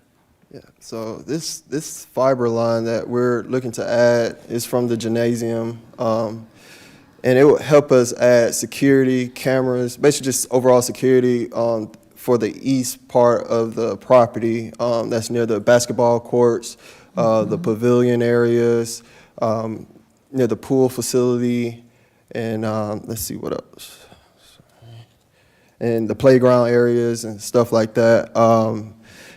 Also, in addition to that scope, we're also looking to add more cameras to the gymnasium, also include an intrusion system for the gymnasium, the proposed senior center, and also the proposed community center. In addition to those items, so there were camera systems and access controls proposed for this project. However, after discussions with our IT crew and our contractor, we came to the conclusion that what was proposed is not compatible with what we have citywide as far as access controls is concerned and the overall system for the cameras. So it includes us basically going with the system that's compatible with citywide infrastructure. Are there any questions or concerns? Any questions or comments, Madam Mayor? I do. Thank you so much, Coach. So looking at the contract, there is going to be a 35-day window to have this change order number 14 done because of the fiber that has to be added, correct? That's correct, for them to cut the road and add the conduit for that, for the fiber. Okay, so you were talking about some of the areas that cameras will be installed. Well, and you did say the basketball courts. Will this help in the area to light up more where the chief has the midnight basketball games? Is that the same area or it's not? It's too far away? That's at the old Goree building. You know what I'm talking about, Chief? No, we usually play on the inside. Oh, you play inside. So it should affect that area. You're going to have more. Okay. And then the last question is about the card reader door access. Is that going to be installed, or this is just helping the capability to have that in the future? Yes, that's going to be installed as well. Let's see. So if you look on page 8, the first paragraph, it gives a little bit more details on where exactly we're adding those card readers. Okay, so that'll be good. And so we have a vibrant senior community in that area, playing games and all that. So it has something here about TVs in the senior citizen area as well as the card readers at the senior center. Okay. Yeah, so we'll be adding basically overall 25 card readers, 6 for the gymnasium, 8 for the community center, and 3 for the senior center, 2 for the restroom pavilions, and 5 for the pool facility. 5 for the pool. Yeah. Okay. All righty. Thank you so much. Thank you, Mr. Thompson. Yes, Thank you, ma'am. Coach. Any other questions or comments? So this is going to push I know, push it down the road. to put possibly November. Yeah, I'll say the end of November. But it has to be done, so anyway, we're still in the fall timeline, but, all right, thank you. If there are no other questions or comments, I'm going to ask this to be placed on the consent agenda for Monday. Madam Mayor, that's all I had tonight under finance. Thank you so much, Coach. We appreciate that. Thank you, Mr. Thompson. Thank you. Our city engineer. We'll move on to item 9, which is Housing and Community Affairs Committee. That's chaired by Councilmember Howard Estes. Thank you, Madam Mayor. The Housing and Community Affairs Committee has no business this evening. Thank you, Councilman Estes. Item 10, Legislative and Intergovernmental Committee, chaired by Councilmember Mayor Pro Tem Terry Miller. Thank you, Madam Mayor. We have one item under the Legislative and Intergovernmental Committee tonight, which is to authorize the mayor to sign an intergovernmental agreement with Douglas County regarding the T-Splost. Yes, sir. And our Assistant City Manager, Ms. Chelsea Jackson, will be describing this for us. Yes, thank you, Mayor Pro Tem. This is an intergovernmental agreement between Douglas County, the city of Douglasville, the city of Austell, as well as the city of Villarica to enter into an agreement to call for a election for the special tax or a special district for T-Splost, and to use that, it's a 1% T-Splost tax that'll be imposed, and it's a sales tax that'll be used in that manner, much like the Splost tax that you all have done, and it's for 6 years. Thank you very much. Any questions or comments from council? Madam Mayor? I was just going to say the T-Splost, for citizens who may not know, that T stands for transportation. So transportation tax for a penny, which will be from folks who shop in the community. It's not just the citizens, a tax on citizens, but it's to everyone who pays when you go to Kroger, Publix, Walmart, the mall. Anyone who comes in the community and purchases, that penny will go to the county, that will make a dissemination and distribute those monies between ourselves, Austell, and a little bit of Villarica. Yes, ma'am. Yes, and so for transportation to help ease with the roads and to do some upgrades. And so there will be a list that the county will provide. The city has already presented our projects to the county when we had our joint meeting with the other cities. And if the citizens, when they go to vote in November, they can see all of that information before they make their decisions. So I just want to clarify that transportation plus will be for the entire county, but it would be not just the burden of the citizens who live here, but anyone who comes and shops in the area. Thank you so much. Thank you, Madam Mayor. Any other comments or questions, concerns? Something to consider, which I know there's obviously a lot of concern in the community out there regarding infrastructure in relation to the rate of growth in the city and the county. And this is perhaps the best way to deal with that growth. I mean, it's actually a fairly economical way and almost a fairly painless way of raising the funds that will address a lot of the infrastructure issues that we're having. So this is that opportunity. So. Yes, sir. Thank you, Madam Mayor. You're If welcome. there is no objection, I'd like to place this on the consent agenda for Monday. Looks good. Okay, thank you, Madam Mayor. Thank you That's all I so have under much. the Legislative and Intergovernmental Committee. Thank you so much, Mr. Mayor Pro Tem, and our Deputy City Manager, Ms. Chelsea. We'll move on to Personnel and Organization Committee. That's chaired by Councilmember Howard Estes. Thank you, Madam Mayor. We have no business this evening for the Personnel and Organization Committee. Thank you so much, Councilman Estes. We do have Business and Planning and Development Committee, and that's chaired by Councilmember Nicole Miller. Thank you, Madam Mayor. You're welcome. We do have a couple of items this evening. The first is item number 24-261. That's to consider a request for final plat approval for the purpose of establishing the 121-unit townhome community of Chestnut Grove on 13.28 acres on Van Sant Road in the land lots 902, 909, 910 in District 18, Section 2, parcel ID 090-218-20018, application by Starlight Homes, and Mr. James Gordon is going to go over this item with us. Good evening, Mayor and Council. James Gordon, 6695 Church Street. This is a new townhome community. It's on Van Zandt. It's right at the edge of the city limits. And this is 121 units. It has a density of, they have 65% of the smaller unit. Those units are over 1,400 square feet. They have 35% of the larger units, which are over 1,700 square feet. And we do have the developer here with us, so we'll both take any questions you may have. Thank you for that, Mr. Gordon. Council, did you guys have questions or concerns for Mr. Gordon? Madam Mayor? I did. Thank you so much, Madam Chair. Mr. Gordon, I know with this development, we also talked about garages, and there is a percentage of the townhomes who have 2-car garages and and a percentage that has 1-car garage. So to prevent some of the concerns that citizens have brought forward to us about townhomes and parking on the street. So there is a provision to have their cars not be on the street and block traffic and be unsightly aesthetically, but to have garages for the residents to park their vehicles in.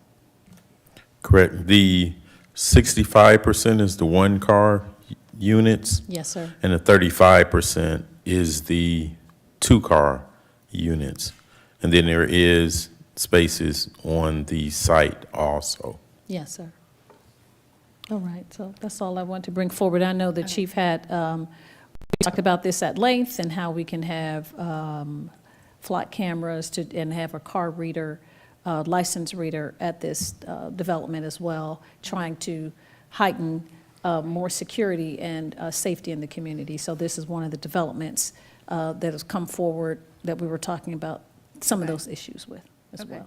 But that's all I have, Madam Chairman. Okay. Thank And you, Mr. now, refresh my memory, because I know when we talked about this earlier, are we good on conditions, Coach? Okay. Council, were there any other questions? Did y'all have any questions of the applicant? Once he probably gives us an overview, we may have some more questions. Mayor Pro Tem, are you raising your hand? Or? Yeah, Okay. I'm just gonna beat the dead horse again. This is another development with a one-way in and one-way out. And I'm sure that we've had the traffic study that indicates that, you know, it's acceptable, and it's gonna have a marginal effect on the traffic on, Van Zant Road. But as the problem that we're running into is that we don't have cumulative traffic studies. There's no procedure, there's no process by which you can do, when you have 3 or 4 developments that get built over time, no single developer is responsible for, obviously, looking at the overall traffic. That's got to have to come back on us. And I think we need to start finding a way to look at traffic from a holistic standpoint, not, not a piece at a time. So we've got to, this is going to have a 0.5% increase in traffic, fine, that's not, but the next development's going to have a 0.5%, and the next one after that's going to have a 0.5% development. And that's when suddenly you have a 20% increase in traffic. That nobody, it's the frog in the pot. Doesn't notice the water's boiling over time is because it's gradual. So, I don't know. I mean, I'm not providing any solution here for it. I'm just griping, I guess. But I think it's don't something we've got to disagree think with about. you, but I think that the time to speak those concerns would probably not be on the final plat approval. So that's definitely something that I think going forward, though, that we need to be more We can talk about it. observant of when we're in those initial phases. I think we need to send the shot across the bow at some point. Okay. So, thank you, Madam Chair. I appreciate that. Thank you. Council, are we good on this now? Do you want the developer to do us an All overview? right. Well, I wanted to make sure y'all didn't have any more questions on that. Would you like to come up, and if you'll just give us your name and address for the record? Sure. Bart Pierce, Ashland Woods Homes, Starlight Homes, 3820 Mansell Road, Suite 300, Alpharetta, Georgia, 30022. Yeah, we're super excited about this Starlight. Madam Mayor and Council. We're super excited about this development here on Van Sant Road, Chestnut Grove. The development went pretty smoothly, came in on time and under budget, which is a feat in and of itself these days. So yeah, like James said, it's 121 townhomes. The 22-foot wide townhomes, we have 78 units there. And then we also have 43 24-foot townhomes, which equal the percentages that Mr. Gordon said. And so Yeah, and we'll have a nice amenity area, which is already under construction. It'll have a playscape for the children, and it'll have a dog park with a watering station too. So, and I'm a Georgia grad, so go Dogs. But with that, I'll open it up, and if you have any questions or concerns. I appreciate that. Thank you. I know we've talked about this multiple times now. Council, did you guys have any questions for the developer here? Councilman Davis, were you asking something? I was just contemplating, the residents, have you met with the residents in the area? I'm sorry. Residents in the area, have you met with them? I've talked to a few residents that back up to us. Yes, sir. And we, a business owner as well. Thank you. Was that all, Mr. Davis? Yeah. That's it, Councilman, that's all you have? Yeah, okay. I don't have any further questions at this time, but I'd rather not put this on the consent agenda, so let's bring this back up on Monday. Yes, ma'am. Okay. Okay. Thank you so much. Thank you, Thank Mr. you. Beer. And thank you, Mr. Gordon. Thank you.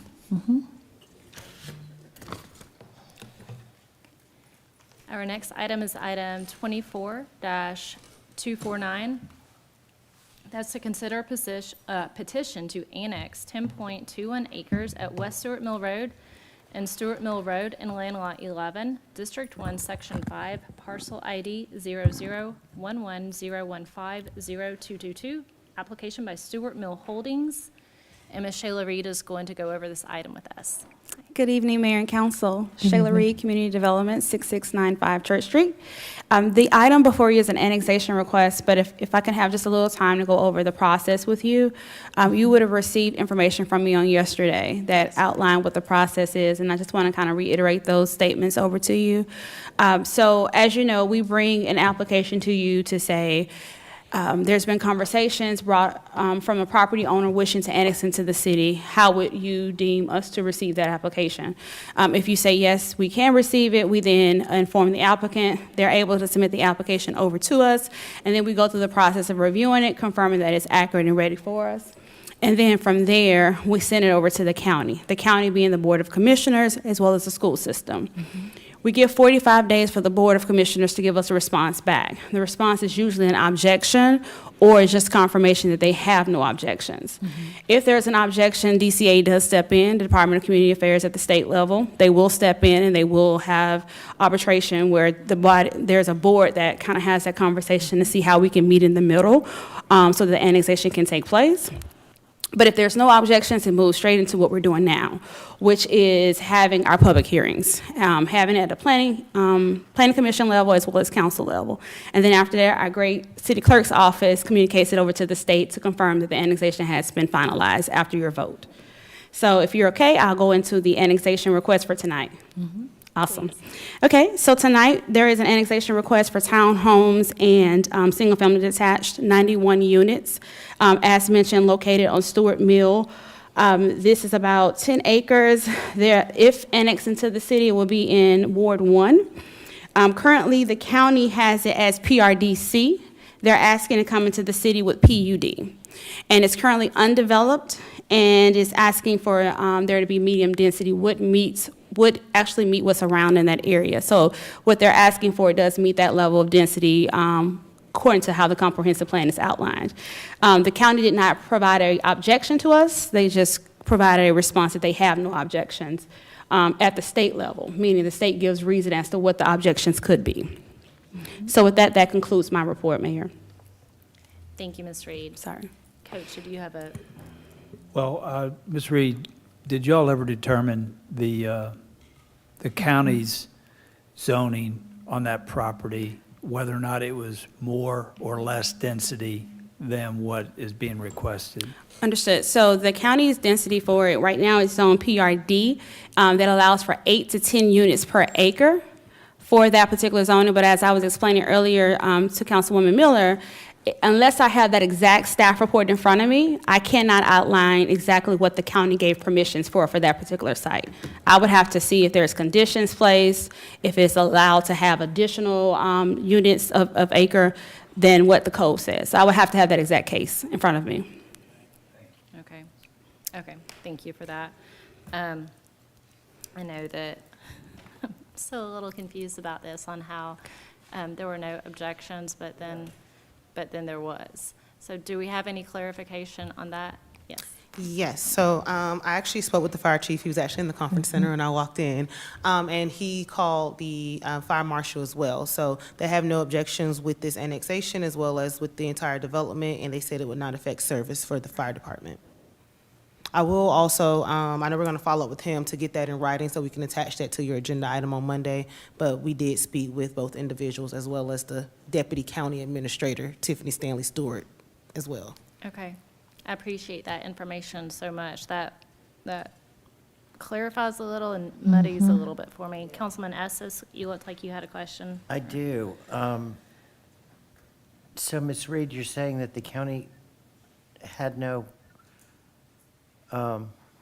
opposition to this?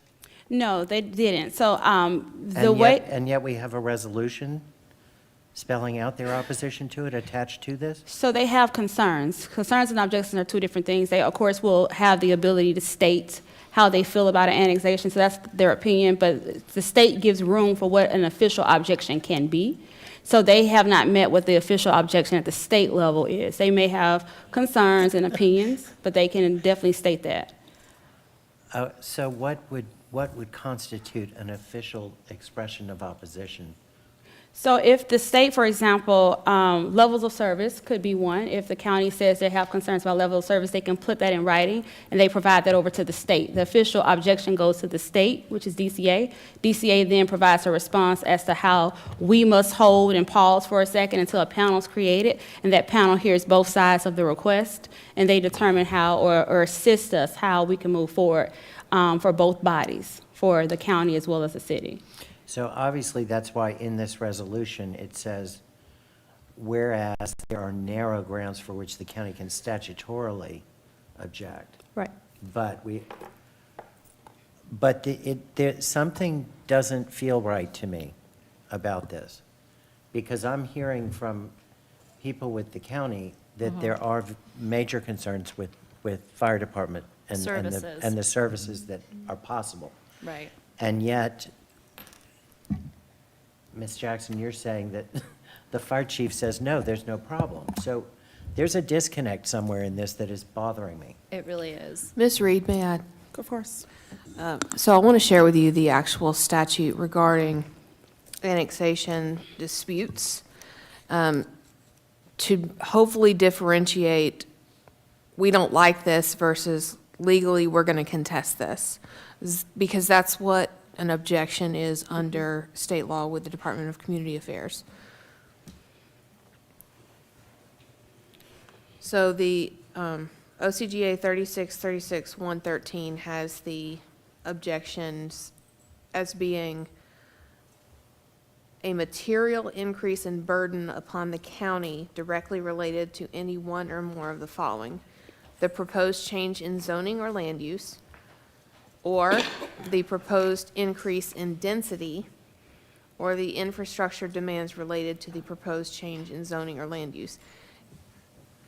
Anytime the county is getting one of these applications for their review for either an objection or no objection, they're looking at those three categories specifically.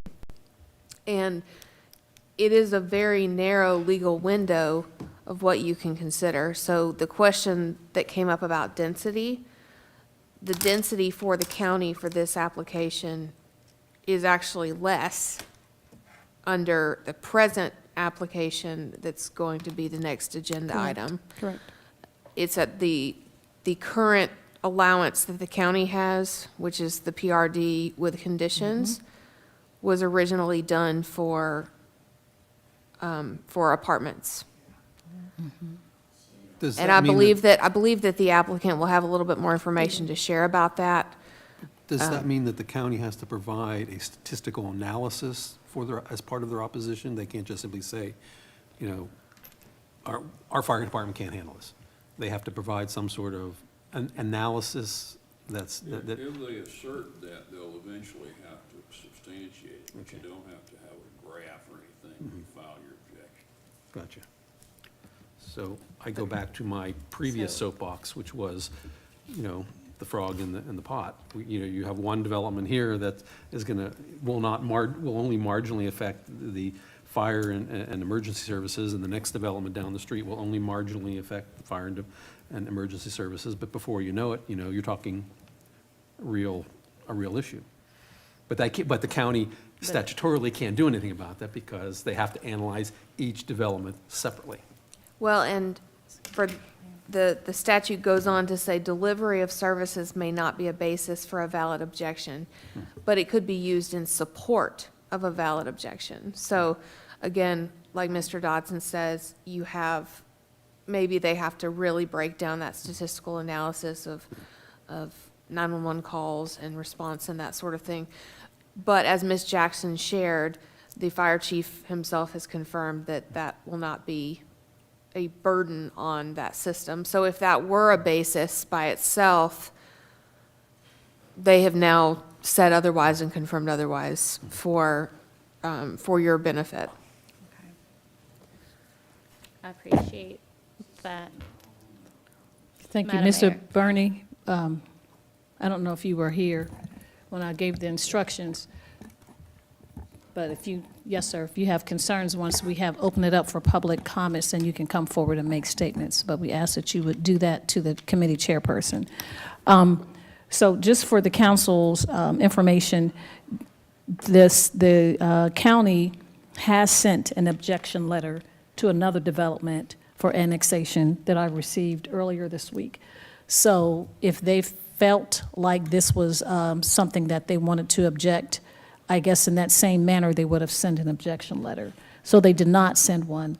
We did have a conversation with our staff, and our deputy city manager, Ms. Jackson, reached out to the fire chief. The fire chief, Allen, met myself, the assistant city manager, deputy city manager, and specifically talked about these two projects and said that they meet coverage and there was not a concern.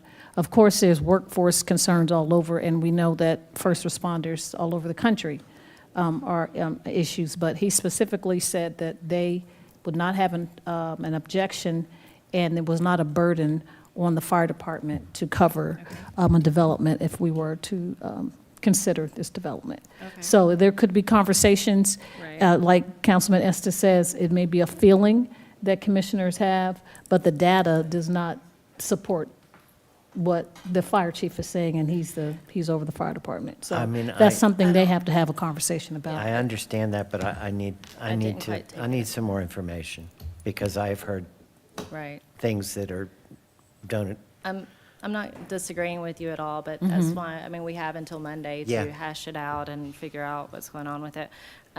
Just to make sure that we're understanding this correctly, I mean, it's currently zoned PRD. Correct. So it could be used as, someone could go in right now and build apartments. Correct. And there would be no zoning change needed, and there would be virtually nothing that, even if it stayed in the county, there's not anything that they could do to stop that development, because it's properly zoned for that For type apartments. use. Yes, Coach. I mean, we've been talking about item B, and we've been kicking around item C. Item B is just to consider annexation, which we do not have to agree to when it comes to that. So this is just to allow the process to play out as far as annexation. Correct. Annexation is just as any decision you have the authority to decide upon. Right. But, I mean, they already came and we said, yes, they can do it. And so it already went to the county, it already went to our planning development, and now it's come back to us to make that decision. Yeah. Okay. At this time, would the applicant like to come down and talk to us about this? If you'll just give us your name and address for the record, please. Sure. Thank you. Good evening, Madam Mayor, members evening. of council. My name is Steve Rothman with the law firm of Wilson, Brock, and Irby, 2849 Paces Ferry Road, Atlanta, Georgia, 30339. Yes, sir. And I'm joined by my clients, Stewart Mill LLC. The humans that are involved is Jeff Matthews and Stephen Wilson. And then, sounds like a lot of your questions might be directed to the engineer who's with me also, is Aaron McCullough. And so we can answer questions. I don't want to get into the next item, but I'm going to a little bit, then we can move quicker. But first of all, just want to say my client would like to come into the city, and we ask that you'll support this annexation. And the reason for that is, from their perspective, is that right now, our understanding is it's zoned for 111 or more apartments in that range. And the proposal we have, which you'll hear next, is 91 units. So it's knocking off, it's 10 acres, so it's knocking off a density of 2 units per acre.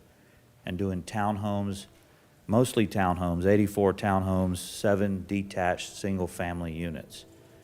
And we just feel like that proposal is more in line with the values in the community of the city of Douglasville. And so they would like to come into the city for their residents and for the way they want to develop this land. And I think my last 2 points, which bleed into the next discussion, which is, I think you said it exactly right, Ms. Miller, which is you're going to provide fire services, which the county has approved for 111 senior apartments, or you're going to provide fire service for fewer. And we feel like it's just more tasteful, the density is more appropriate. And so with, also, I heard this before, for what it's worth, every unit will have 2-car garages. It's less dense, and we're able to provide some of those kind of things. And so with that, unless there's questions for me or the team, I will say this, since we're talking annexation, I agree with what your attorney has told you. The process has been followed here. It meets all the requirements. So the floor for annexation has been met, and I think it's just soundly in your discretion. And we'd ask that you support our coming into the city. Thank you. Thank you. Mayor and council, did you have any questions or comments for him? No. Mr. McCullough, do you have anything to add to that? If you'll just give us your name and address for the record, please. Sure. Aaron McCullough, HRC Engineer, 6554 Church Street, Douglasville, Georgia, 30134. That's a long introduction to say essentially, pursuant to the annexation, unfortunately, I do not have anything to add to that. Maybe on the next item I will. Okay, got it. Thank you. Guys, are y'all good with moving on then to the next item? We just want to stay here all day. That's the goal here. All right, next item, item number 24-224 is to hold a public hearing and consider a request for a change in zoning from PRD C to PUD City for 10.21 acres located at the intersection of Stewart Mill Road and West Stewart Mill Road in Land Lot 11, District 1, Section 5, parcel ID 001101502222, application by Stewart Mill Holdings, LLC. Ms. Shayla Reed. Thank you. So this rezoning request is in conjunction to the annexation request that was just previously presented to you. The applicant is asking for 91 units, which consist of 84 townhomes and 7 single-family detached homes.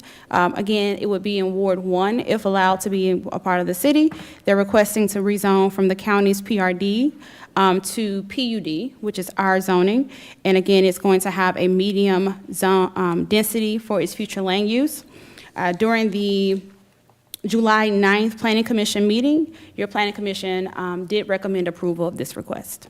Okay. Thank you. Thank you so much. Does the applicant want to add anything to this before we open this public hearing?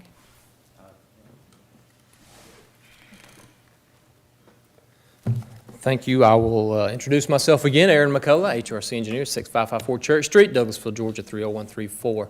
So I'd like to talk about the property and the project just a little bit, if you don't mind, to give a little context to what we're proposing on this property. It's 10.2 acres. It is at the intersection of West Stewart Mill and Stewart Mill. Mm-hmm. And as Ms. Rita said, it is a medium density in the future land use area. And if you've got a map in front of you, on the north side, those are medium density zoned neighborhoods. To our west, up along West Stewart Mill, there are some apartment projects that have a bit higher density zoning on those as well. And then to the south of us, below Stewart Mill Road, that's where you have a little bit more blend of lower density single-family homes. So we do have 91 units, 84 are attached, 24-foot wide, 2-car garage attached units, and 7 detached units, same 2-car garage on all of those. We did prepare a traffic study as required by the zoning application. That traffic study did not indicate any off-site improvements. The levels of service for all surrounding intersections were at or above acceptable service levels. We do have 2 access points into our site and exiting our site. The main entrance is on West Stewart Mill Road. Will be a full entrance. That is a left turn and a right in, right out as well. The second entrance is our secondary entrance, which will be a right in and right exit only on Stewart Mill Road. The reason for the right in and right out only is because of the proximity to the red light there. Having a full access left out of that, we believe that would have been a traffic concern, so we wanted to alleviate that with that right in, right out as well. So with that said, I will be glad to entertain any questions. Thank you very much. Mayor Pro Tem, I'm looking at you. I know you've got something to say. This is my ward. The irony here is I actually don't think that the plan is that bad. It's actually a pretty decent layout. I mean, the way you have it is I mean, I appreciate the fact you've got 2 entrances, even if it's one of them is restricted. But you have 2 access points into this mini neighborhood. I like the density. Actually, I think that's a good way of. I don't like the idea of garages on the front, but I guess there's not much we can do about that. And these are all. I don't see any alleyways here, so. The problems, though, I think you're running into is if you pull back, and I know you point out there's a number of apartment buildings down this, which give you a higher density because of the very nature of apartments. But if you look at the property map of that immediate area and you see that there's nothing like this in the immediate vicinity. I mean, these are all single-family detached houses in all the neighborhoods on every side of that. So it really is a disruption in the terms of the fabric of that particular area. And I think that's going to, and it's still going to, and then it's going to come back to what I said before. I appreciate you have a traffic study. Great. You have to have that, and it makes sense. But you don't have to have the traffic study for the next development that's going to want annexation, a quarter mile down the road, and you don't have to have a traffic study for the next annexation that's going to be, an eighth of a mile in the other direction. These are all going to start coming together, and that's where the infrastructure isn't designed for that accumulation over time. It's designed to take this. You're absolutely right. There's no question that your statistics will bear it out. But our responsibility as the governing body is to start looking at the bigger picture here and figure out how are we going to accommodate each annexation, each new development that comes at us. How do we plan for that? I mean, I wish I had the answer to that. I'm not pretending that I have, but I know that there is a way to start looking at this from a more holistic standpoint and start to figure out how do we accommodate, or how do we score the developments that are coming at us, not just here, but the next one and the next one and the next one. So that's, maybe our city manager and assistant city manager have a technique for us that, there's something in one of those planning conventions that's teaching you how to do this, but you need to share it with us when you find out. We'll make sure we do so. What's that? I said, we'll make sure we do so. And we have a lot of planning documents that are coming forth. So hopefully that, talks about some innovative ways that we could do so. Let's start thinking about that. Thank you. Thank you, Madam Chair. Councilman, if you don't mind, I would like to address one thing that you mentioned there, not pursuant to the traffic items, but specifically, these are, and I did not address this when I was referring to the project a minute ago, all of the attached units are rear entry units. So all of these face the perimeter of the property. The detached will have front-facing It wasn't garages. clear from the, I'm sorry, yes, it's not quite clear there, but Yeah. yes. And the renderings that we did provide are stock photos of patterns, color, et cetera, et The ones you got cetera. out of the And, magazine. and that could be a bit misleading. Those are not, these are all rear entry attached units, sir. Okay. like I said, I mean, I I don't hope have that a lot of- alleviates your concerns a little, just a little bit. I don't have a lot of issue with the actual design. I mean, I think you've done a good job in terms of coming up with the specific design. Just the question that I think before us is it appropriate to where you want to locate it? Thank you. And if I can just add something to your concerns, again, it's Steve Rothman, 2849 Paces Ferry Road is my address. You had said, how do we evaluate these things? And I think one of the things you do, you balance city policies, but you do an individual assessment of every piece of property. And something to keep in mind here is that this property is valued allowing apartments. And so that's another burden. If it was just vacant land zoned, one lot for every 2 acres, then I think there's more discretion maybe if you wanted to keep more of a homogeneous pattern. But here, there's been a decision made in the current zoning has senior living 111 units. And so that feel of the neighborhood, maybe because of the intersection, for whatever reason, there was a choice to make that. So now the landowner is, or the purchaser is dealing with the current zoning and the values that go with that. And so that's part of the individualized assessment that I think Ms. Reed does in every case with her 6 items. And so you're balancing city policies and an individualized assessment. But I'd ask you to keep in mind, this is essentially a downzoning from a income flow perspective. And so we'd ask you to just consider that also, besides the design stuff that that Mr. McCullough has focused on. You're making an assumption that every decision that came before us was a correct one. That's a big assumption. I always make that assumption. I guess from a Madam legal Mayor, standpoint, Madam Mayor, did you have something to say? I did. Thank you so much, Madam Chair. Thank you, Mr. Cox and Mr. McCullough. I did have a question about the actual townhomes, and I'm not certain if this is the appropriate forum to say this, but would they be fee simple or rentals? And the same question for the homes. All units, 91 units, they are intended to be fee simple for sale units with 91 individual homeowners. Yes, ma'am. For sale. All right. Yes. Thank you so much. Thank you, Madam Chairman. That's Okay. all I had. Thank you very much. If there weren't, Coach, yes, sir. Just, I thought I did see somewhere in there that there would be a rental cap if someone were to buy it and then choose to rent it. Did I see that correctly? That a 10% I'll let Mr. rental I cap? believe that there is, in the covenants and the restrictions, yes, sir. Okay. Yes. I mean, 10%. that's. Yes, yes. Yeah, That sounds good to me. There will be covenants on the, Okay. my name is Steve Rothman. Yeah. There will be an HOA declaration. The covenants, we think is going to be 10%. It'll be below 20%, but the 10% is the minimum you can do. So there will be covenants that prohibit Okay. renting. Thank you for that. Okay. Guys, at this time, let's go ahead and open that public hearing, please. So if we have anyone here who would like to speak for or against this item, if you'll come on down and give us your name and address for the record, please.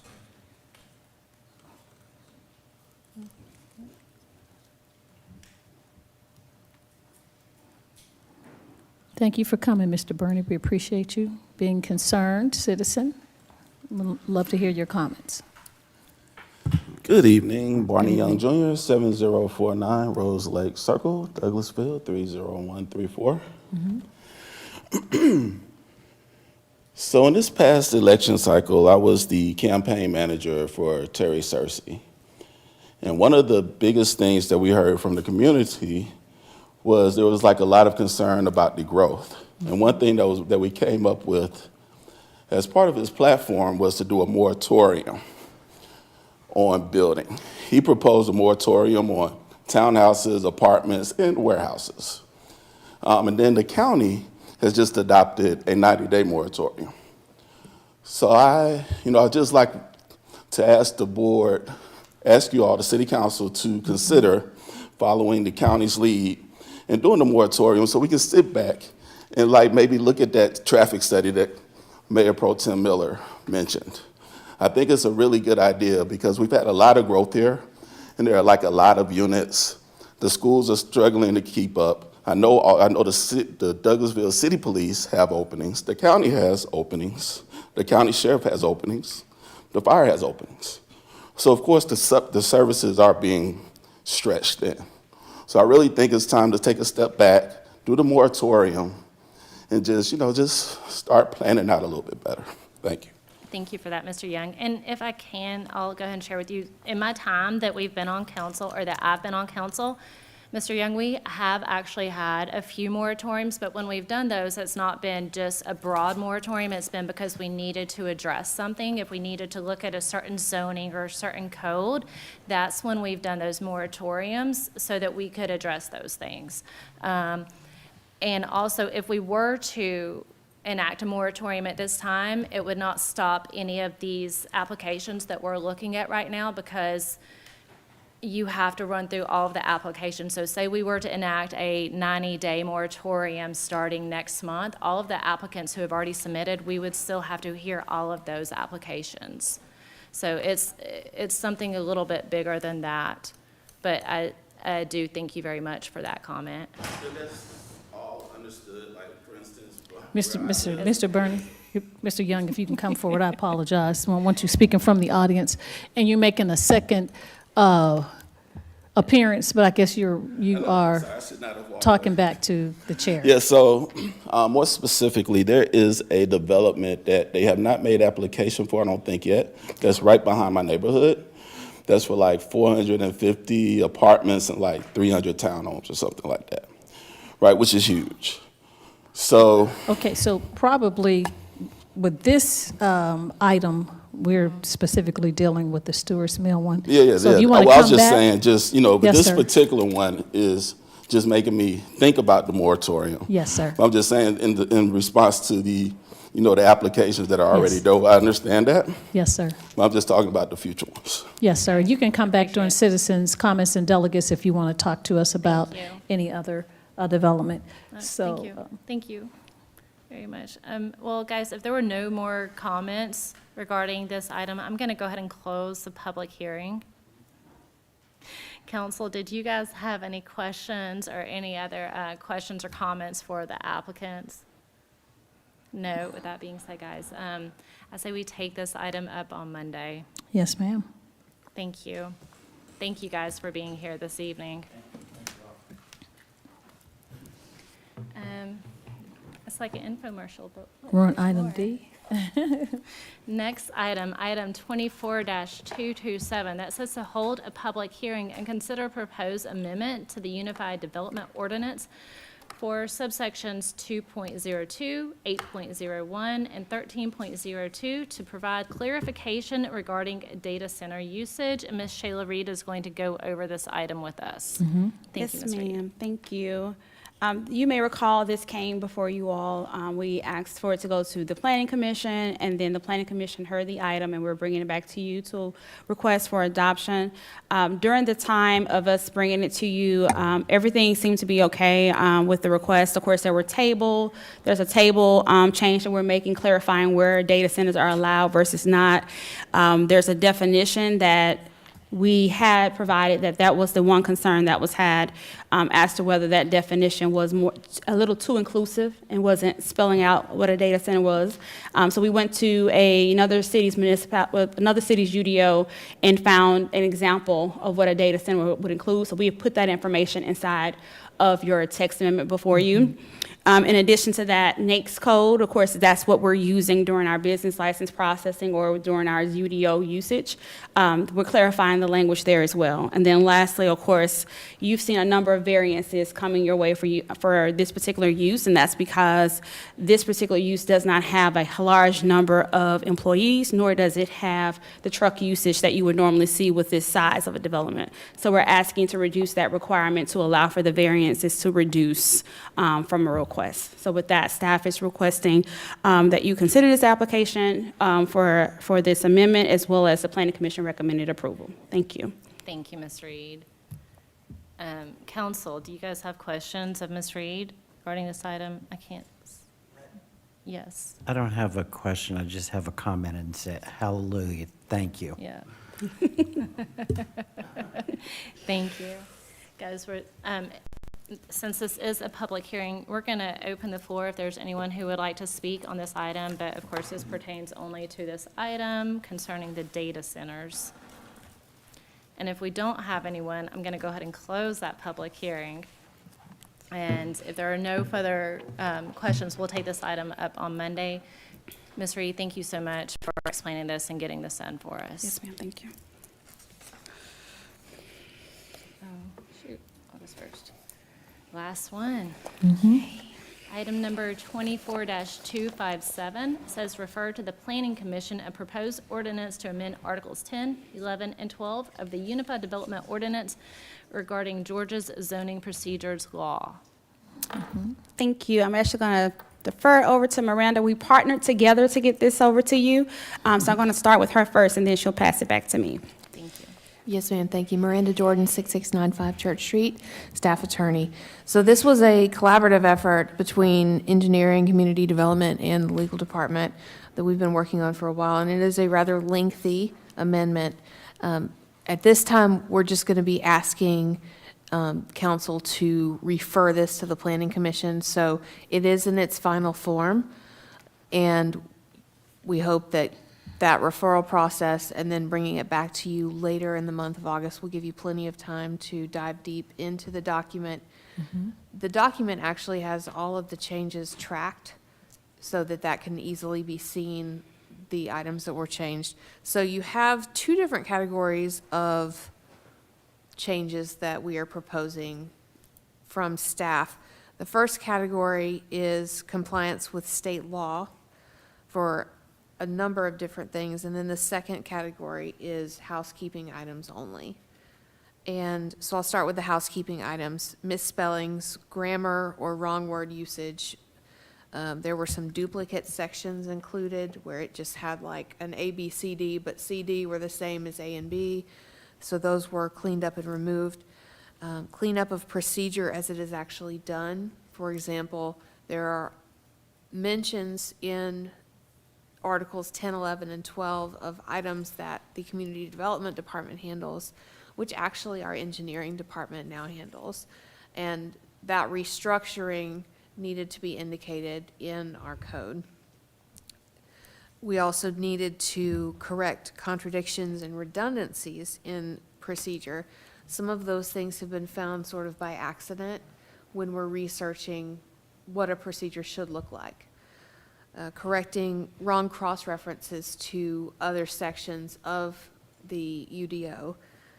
And I just want to note, for those housekeeping items, there are no substantive changes. And if anything, the rights of the city council and mayor have been expanded upon where they were not before, to allow for things like the other amendment that you just looked at for data centers. Those kind of things, we want to make sure that we're not taking away any substantive rights in this particular set of amendments. This is all for cleanup purposes only. So the second category, compliance with state law, and this is where I'm going to sort of pass this back to Ms. Reed. We're looking at the appeal process. We're looking at the zoning procedures law. We're looking at annexations, and we're looking at variances. The cleanup is actually one of the things that has expanded the power of council and has removed staff's ability to do a variance. That was thought by staff to be very important to be in the hands of city council 100% of the time. Another change with variances is you're dealing with concurrent variances now. So sometimes you will see an applicant come in with a rezoning request and a variance request at the same time. Our code did not provide for that previously because the state law was not clear on that. They have made changes, and again, Ms. Reed can talk a little bit more about that. The appeal process changed for every sort of appeal in the state of Georgia, going from a small claims magistrate court case that gets appealed up to a city council decision that gets appealed up. And there's a new process for that that involves a whole rewriting of a whole section of the Georgia code. So our code now, upon adoption of this amendment, will match those requirements. Ms. Reed, if you want to talk a little bit about the zoning procedures law and the annexation changes. Yes, thank you. Thank you for that. That was great. I want to add to some things that Miranda has mentioned. Of course, as you know, the state zoning law, once the state adopts, we're kind of held to ensure that we're adopting as well. So the items that I'm mentioning are things that the state is requesting us to do, so it kind of doesn't give us room to change those languages. As she's mentioned, the zoning procedure law, as to how we define what quasi-judicial is and how we process how those requests are made in appeals, those are things that we do not have the room to change, but those are things that we have found within your text before you how that language could work. I will say for the variance, concurrent variance, we have been sort of doing that in a way. We just have never made it a required process. There has been rezonings, and then we'll allow for the applicant to come after with a variance.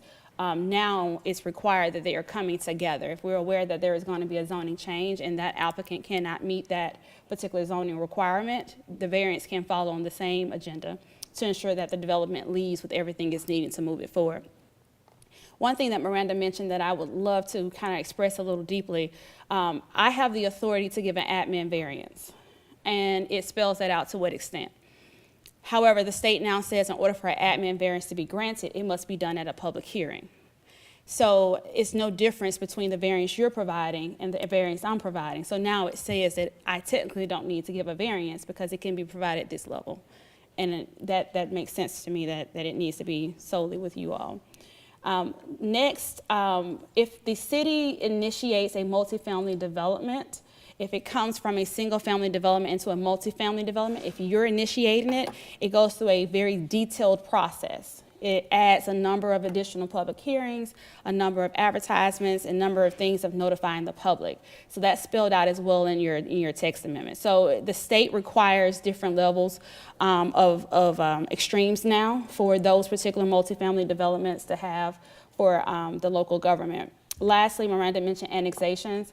That's kind of also kind of a housekeeping piece because the state speaks on a little bit of it, but what we did here, a lot of the things that we're doing as a process, we're having it as a process that we wanted to make it more legislative. As far as I bring to you a suggestion of whether, well, not suggestion, I inform you of an application being received. We're adding that text in there just to kind of outline how our process is going, but it does not change anything that the state law has on annexation. So that's pretty much where we have those amendments. Miranda mentioned we've spent several months working on this document. Marcus's team as well has worked. We worked really hard on this, and we just would like to ask your request that you allow us to move it over to the Planning Commission for their consideration. Thank you. Thank you, Ms. Reed. Oh my goodness, that's a lot of information. It is. Coach, and I said I thought I had a pretty decent understanding of this item when we came out of our meeting earlier today, and now I'm going to go read it some more, and I'll probably have to call you between now and Monday. But thank you guys so much for all that information. Council, do you guys have questions? Madam Mayor? I just had a quick comment. I wanted to thank Ms. Reed, the committee chair, and Staff Attorney Jordan. I know this House Bill 1405 does open up a larger conversation for the state of Georgia because we're growing at leaps and bounds, and especially in the Atlanta region area, which we are part of the ARC.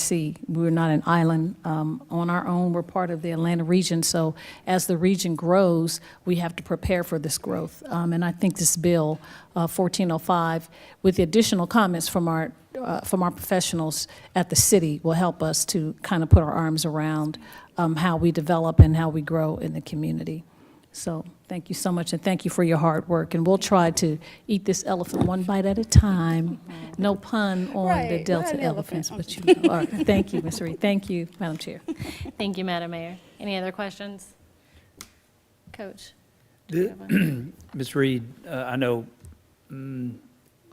last year, maybe it was the year before, the Georgia legislature was kicking around a law that would restrict cities, municipalities from making decisions. And I know that's what we're kind of talking about here. I mean, this isn't an effort by them to dictate how we develop Douglasville, Douglas County,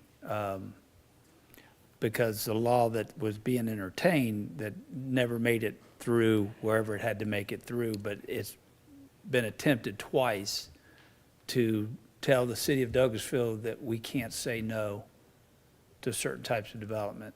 That's not what this is. No, this is a state law that every city or municipality, shall I say, we're all required to adopt. So it's nothing particular to us. It's not telling us necessarily that we can't do. It's just telling us how to do. And to add to that is how to do as far as procedure goes. Right. How many days in advance you have to publish a notice of a public hearing for a rezoning or a variance or a special land use permit, for example. And it didn't change a lot. The biggest change, I think, was for variances. Correct. To give a little bit more time of 30 days rather than 15 days. But there weren't a lot of changes to that procedure that would have substantively affected anything going on in the city as far as development goes. I'm familiar with what you're talking about, and that keeps getting put forth, like you can only have homes that are a certain size or that sort of thing, but home rule has taken over, and those things have not made it very far at all in the legislative process in the General Assembly. That's brought me out of the fog a little bit, so that I've been experiencing here. I mean, Ms. Reed, you do such an excellent job of explaining things, but like Councilwoman Miller, I'm going to have to reread a few things because I just would like to have a firmer grasp on this. But there is a lot of information there. Appreciate your expertise on this and being able to explain it to us. Thank you. I partner very well with Miranda, so I can't take all the credit. Thank you. Well, Thank you. Well, thank you, ladies, very much for all of your hard work. Council, I suggest y'all go do your reading on this week's book club, and we'll take this item up on Monday as well. Thank you so much. Thank you. Madam Mayor, that is all that we have this evening for planning and development. That's all? Okay, thank you so much, Madam Chair. We will move on items 13 through 16, public improvement and beautification, public relations, recreation, culture, and tourism, or technology committees do not have any business unless something has been added to the agenda. Is that correct? That's correct. Nothing has been added. All right, thank you so much. Open the floor for the elected officials. If we have any other business to present tonight, this is your opportunity. Bring it to the floor. Thank you so much. I did want to address conscientious citizens like Mr. Young who have concerns about the moratorium that the county has put forward. Not that the city is perfect, but we are very considerate of our citizens. We are very aggressive in having community input in everything that we do as a government. We are the city is a stable government in that we're methodical, intentional, and very deliberate about where we put development and how we develop and how we respond with services to the citizens. And so much so that we have a comprehensive plan. We have several meetings throughout the year, town halls, to receive information. And so we looked at a moratorium, but at this point where we are in the city, not to say that it is a conversation or a topic that's off the table, but as our committee chair stated, there has to be a reason for the moratorium, to do a study and to come back with that information. We are developing our town green in our downtown, and that will, of course, require some beyond the amphitheater development around the town green. So we're looking forward to trying to develop the city in a smart way that benefits all the citizens. Our community relations department, police department, parks, all those areas receive awards for what we do in the community. Not to say that, again, the city's perfect, but we definitely try to hear what the community says and to move forward in a very cognizant way. So hopefully we will meet the needs of the community and not bulldoze and, keep moving forward. So that's what I wanted to say about the moratorium. And then we'll move on to updates from our city staff, our city attorney, Mr. Joel Dotson. No business, Madam Mayor. Thank you, sir. Staff attorney, Ms. Miranda Jordan. No business, Madam Mayor, thank you. You're welcome. Thank you. Our chief of police, Dr. Gary Sparks. Yes, we have our, Madam Mayor and Council, August the 6th, from 5 to 8. We will be having our National Night Out at Fowler Field. Okay. That's located off Chapel Hill Road. We'll have things for kids' activities, food, games, and just an opportunity for the citizens to come out and meet your law enforcement agencies. So that's the National Night Out, August the 6th, from 5 to 8 at Fowler Field. We hope to see everyone there. So, Chief, what is a national night out?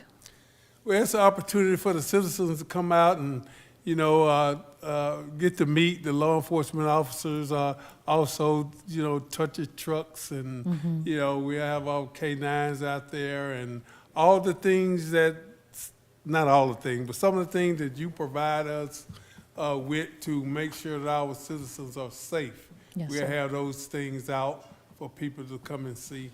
And just to, this community relationship building, a relationship building, that's what it's all about. And it's when they say National Night Out, it's a national thing. It's Yes, just sir. not happening in Douglasville. It's going throughout the whole nation. Yes, sir. Thank you so much for that, Chief. We appreciate that. We'll look forward to August 6th and participating best we can with that initiative to help the community. As you say, that we're one, the community and the police department's one.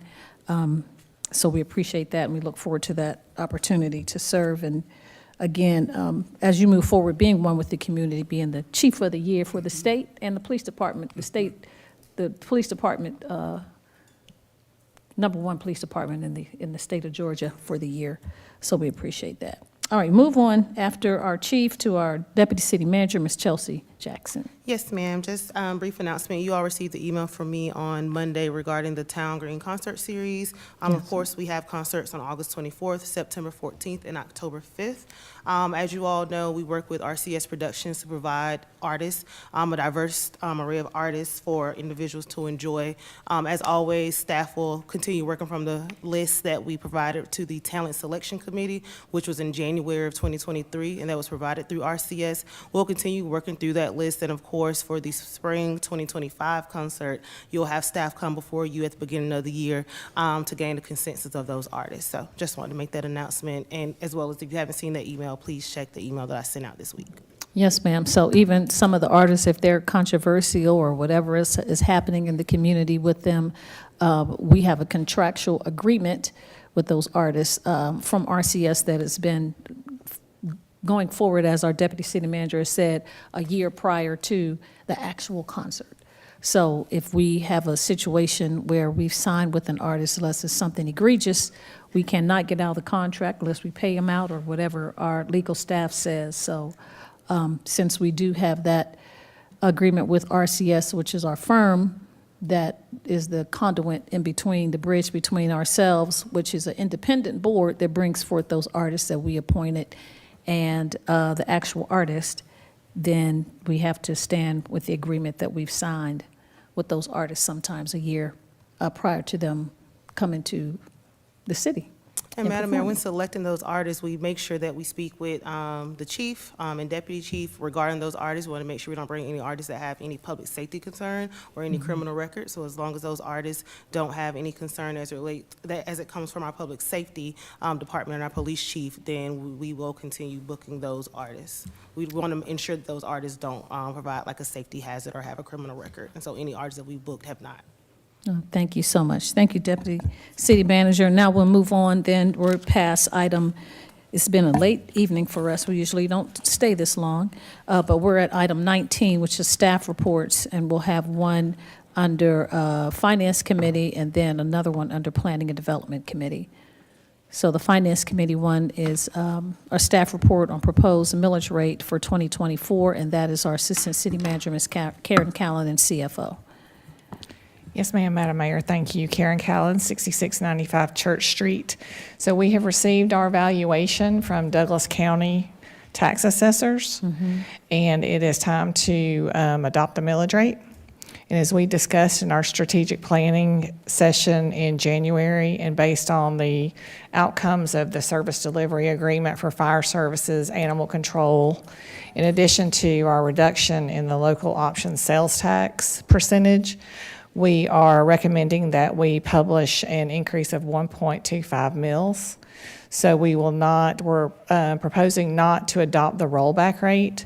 And based on that and the state statute, we have to have 3 public hearings, and I have that schedule listed on your memo attached to this agenda item.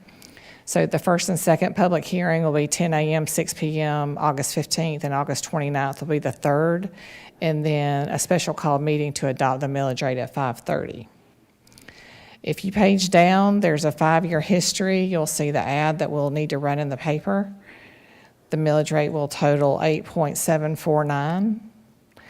If you page down again, you'll see another ad that is required by state statute to publish exactly this way.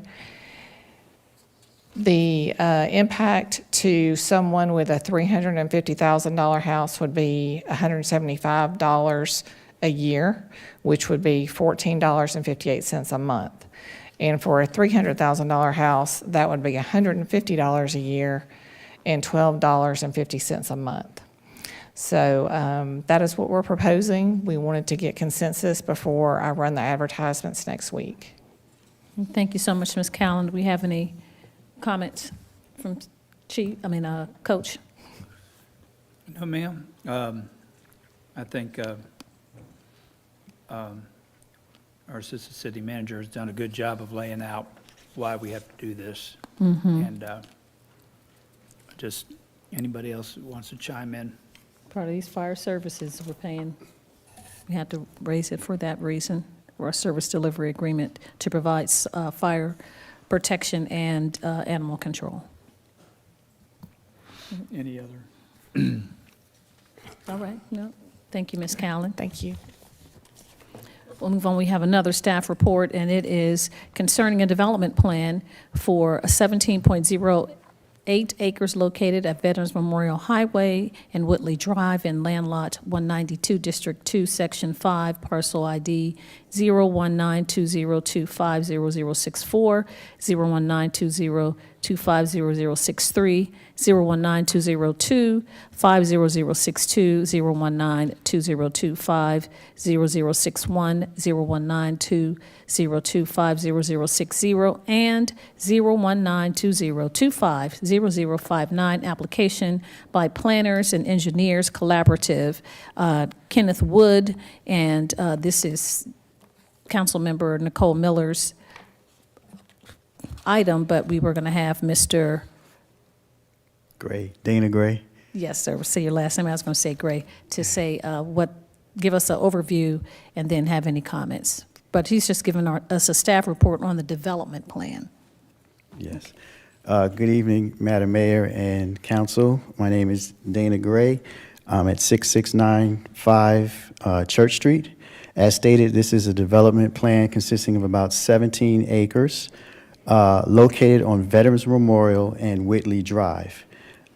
This is a mixed residential subdivision with 99 lots. 54 are single-family detached homes, and 45 are rear-loaded attached townhomes. This item came before you in May of 2022 for rezoning and was approved for a PUD. Thank you. Okay. Thank you so much, Mr. Gray. Councilmember Miller, if you want to talk about this is your ward. Thank and you, Madam Mayor. And Councilmember Hudson. It's kind of funny because I know we see these things, it gets approved, and then it gets put on the shelf in my brain for a few years until it comes back around.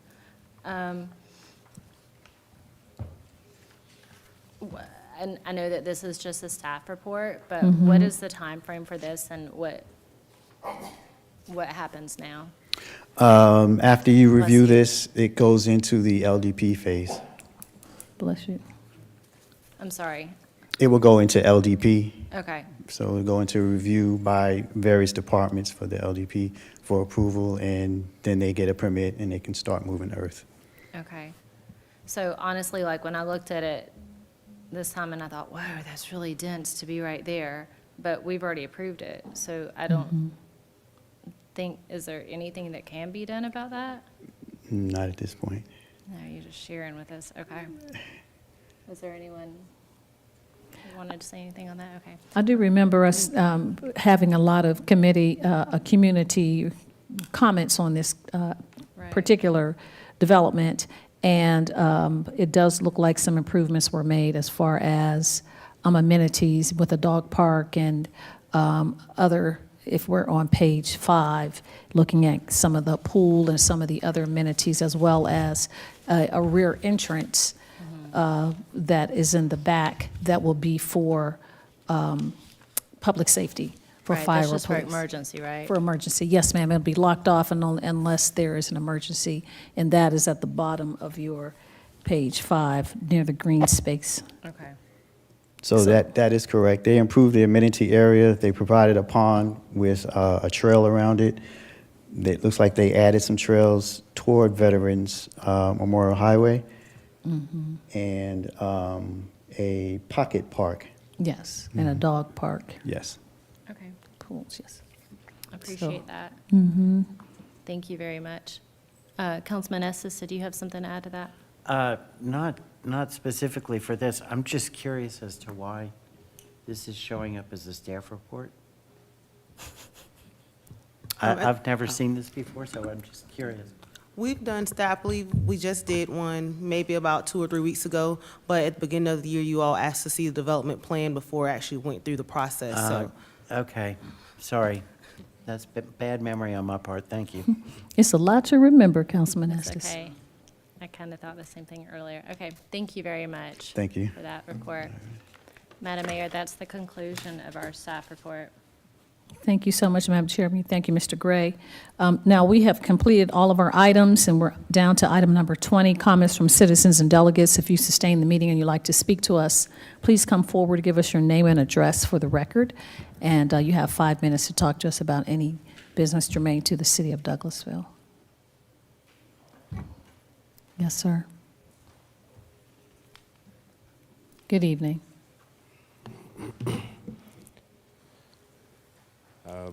Blessings, council. Blessings, madam. Blessings to everybody. Yes, sir. I do want to make this something that is quick. My name is Kayum Harris. I know this is Conference Center, Church Street. I'm not familiar with the address. I'm sorry. I know you said it a lot of times. But what I would like to propose is that we look for a more, like Council Terry Miller was saying, a more holistic approach, right? And I don't believe that that's something that we need to just look at in our infrastructure. I believe it's something we need to look at in our people. I am the CEO and founder of Ask for Life 4 Incorporated, and I have emailed a few of you a couple of a proposal to what I believe needs to happen. We specialize in essential human consideration, and I believe everybody needs it, right? And this, in turn, will bring in the revenue that we need in order to develop the way that we want to develop, right? Happy people do happy labor and come home and give happiness to their family. And the more that we lean into that, because another variant of COVID has come out, right? The world is just happening to us, and we need to do something in response. We don't need to go into the dumps with the world. We need to bring the world up. It's screaming for help, and we need to help it. Everybody on this panel is a person. Everybody in this room is a person. And that's exactly what we need to grow and develop. I'll give you one thing that I'm doing just to give you an example of what of what my company does, right? I'll just say education, right? In schools, we have children that aren't scoring what they should be scoring, aren't behaving the way that they should be behaving. And we're putting it on the teachers, we're putting it on everybody else, but we have to bring it in and say we're all a village. The parents, the school district, the students, we all need to be together, come together, and actually get everything together by being intimate with our children. For instance, in just one instance, instead of just allowing the grades to happen for our kids, what I suggest is that we give the report card to our children and we have them fill it out first. You see, this will give us an idea of who the child thinks they are versus what the test is showing or what the score is showing or what their reading level is. We need to know who they are, where and how they're thinking so that we can assess and help them rise to the occasion or rise to the scholastic level that they have the potential of getting to. Okay? One more example and I promise I'll be done. We have businesses and we have daycares. I'm here to bring and unify everything. That's what we do. We have children and we have our jobs that we have. But if we have to go across town to get our children, then we're in that traffic. Then we're coming back home through the traffic as well. This is nothing but frustration. What if we actually combined the daycare and had contracted business with the businesses and the daycares so that the daycares can either shuttle the children to a feasible area where the parents can pick them up, or they can bring them actually to the business where the parents can actually pick them up on their way out the door. What we're doing is just making it easier and more convenient and more human-centric for the things that we have to do in this lifetime. And I believe that I'm in the right place to do that. I've listened to everything that y'all are saying, and you're very forward-thinking and innovative people, and I'd like to just join that and collaborate with that and offer solutions. And that's why I'm here today. My name is Kayam Harris, and I look forward to seeing you guys in the community and working with you guys as well. Thank you. Mr. Harris, what's your address? I apologize. I don't know if Ms. Candace James, did you get the address? Did you fill out a speaker card? Yes, I will do that. I will do that. Okay. For the record, did you? For the record, 6647 Forestdale Lane, Douglasville, Georgia. Okay, Forestville Lane. All right. Thank you so much. Thank you, Blessings. Mr. Harris. Any other comments from citizens and delegates? Yes, sir. Deputy City Manager. Madam Mayor, I just wanted to let you know, I've spoken with staff and it relates to item number 24217. We'll actually pull that item and it'll go out to bid. So staff has done further research. So on Monday, you will not see that item on your agenda. So that's item number 24-217 regarding the restrooms. The restrooms, it was Yes, the one ma'am. about the parks and the restrooms. Yes, How it ma'am. went to, it was for the government-approved vendors. So we're going to put it out to bid? Yes, ma'am. We'll pull it and do more research and pull it out, put it out to bid. All right. Thank you so much. Thank you, Deputy City Manager. Any other comments from staff or elected officials, citizens? If not, then not having any other business, this meeting is adjourned.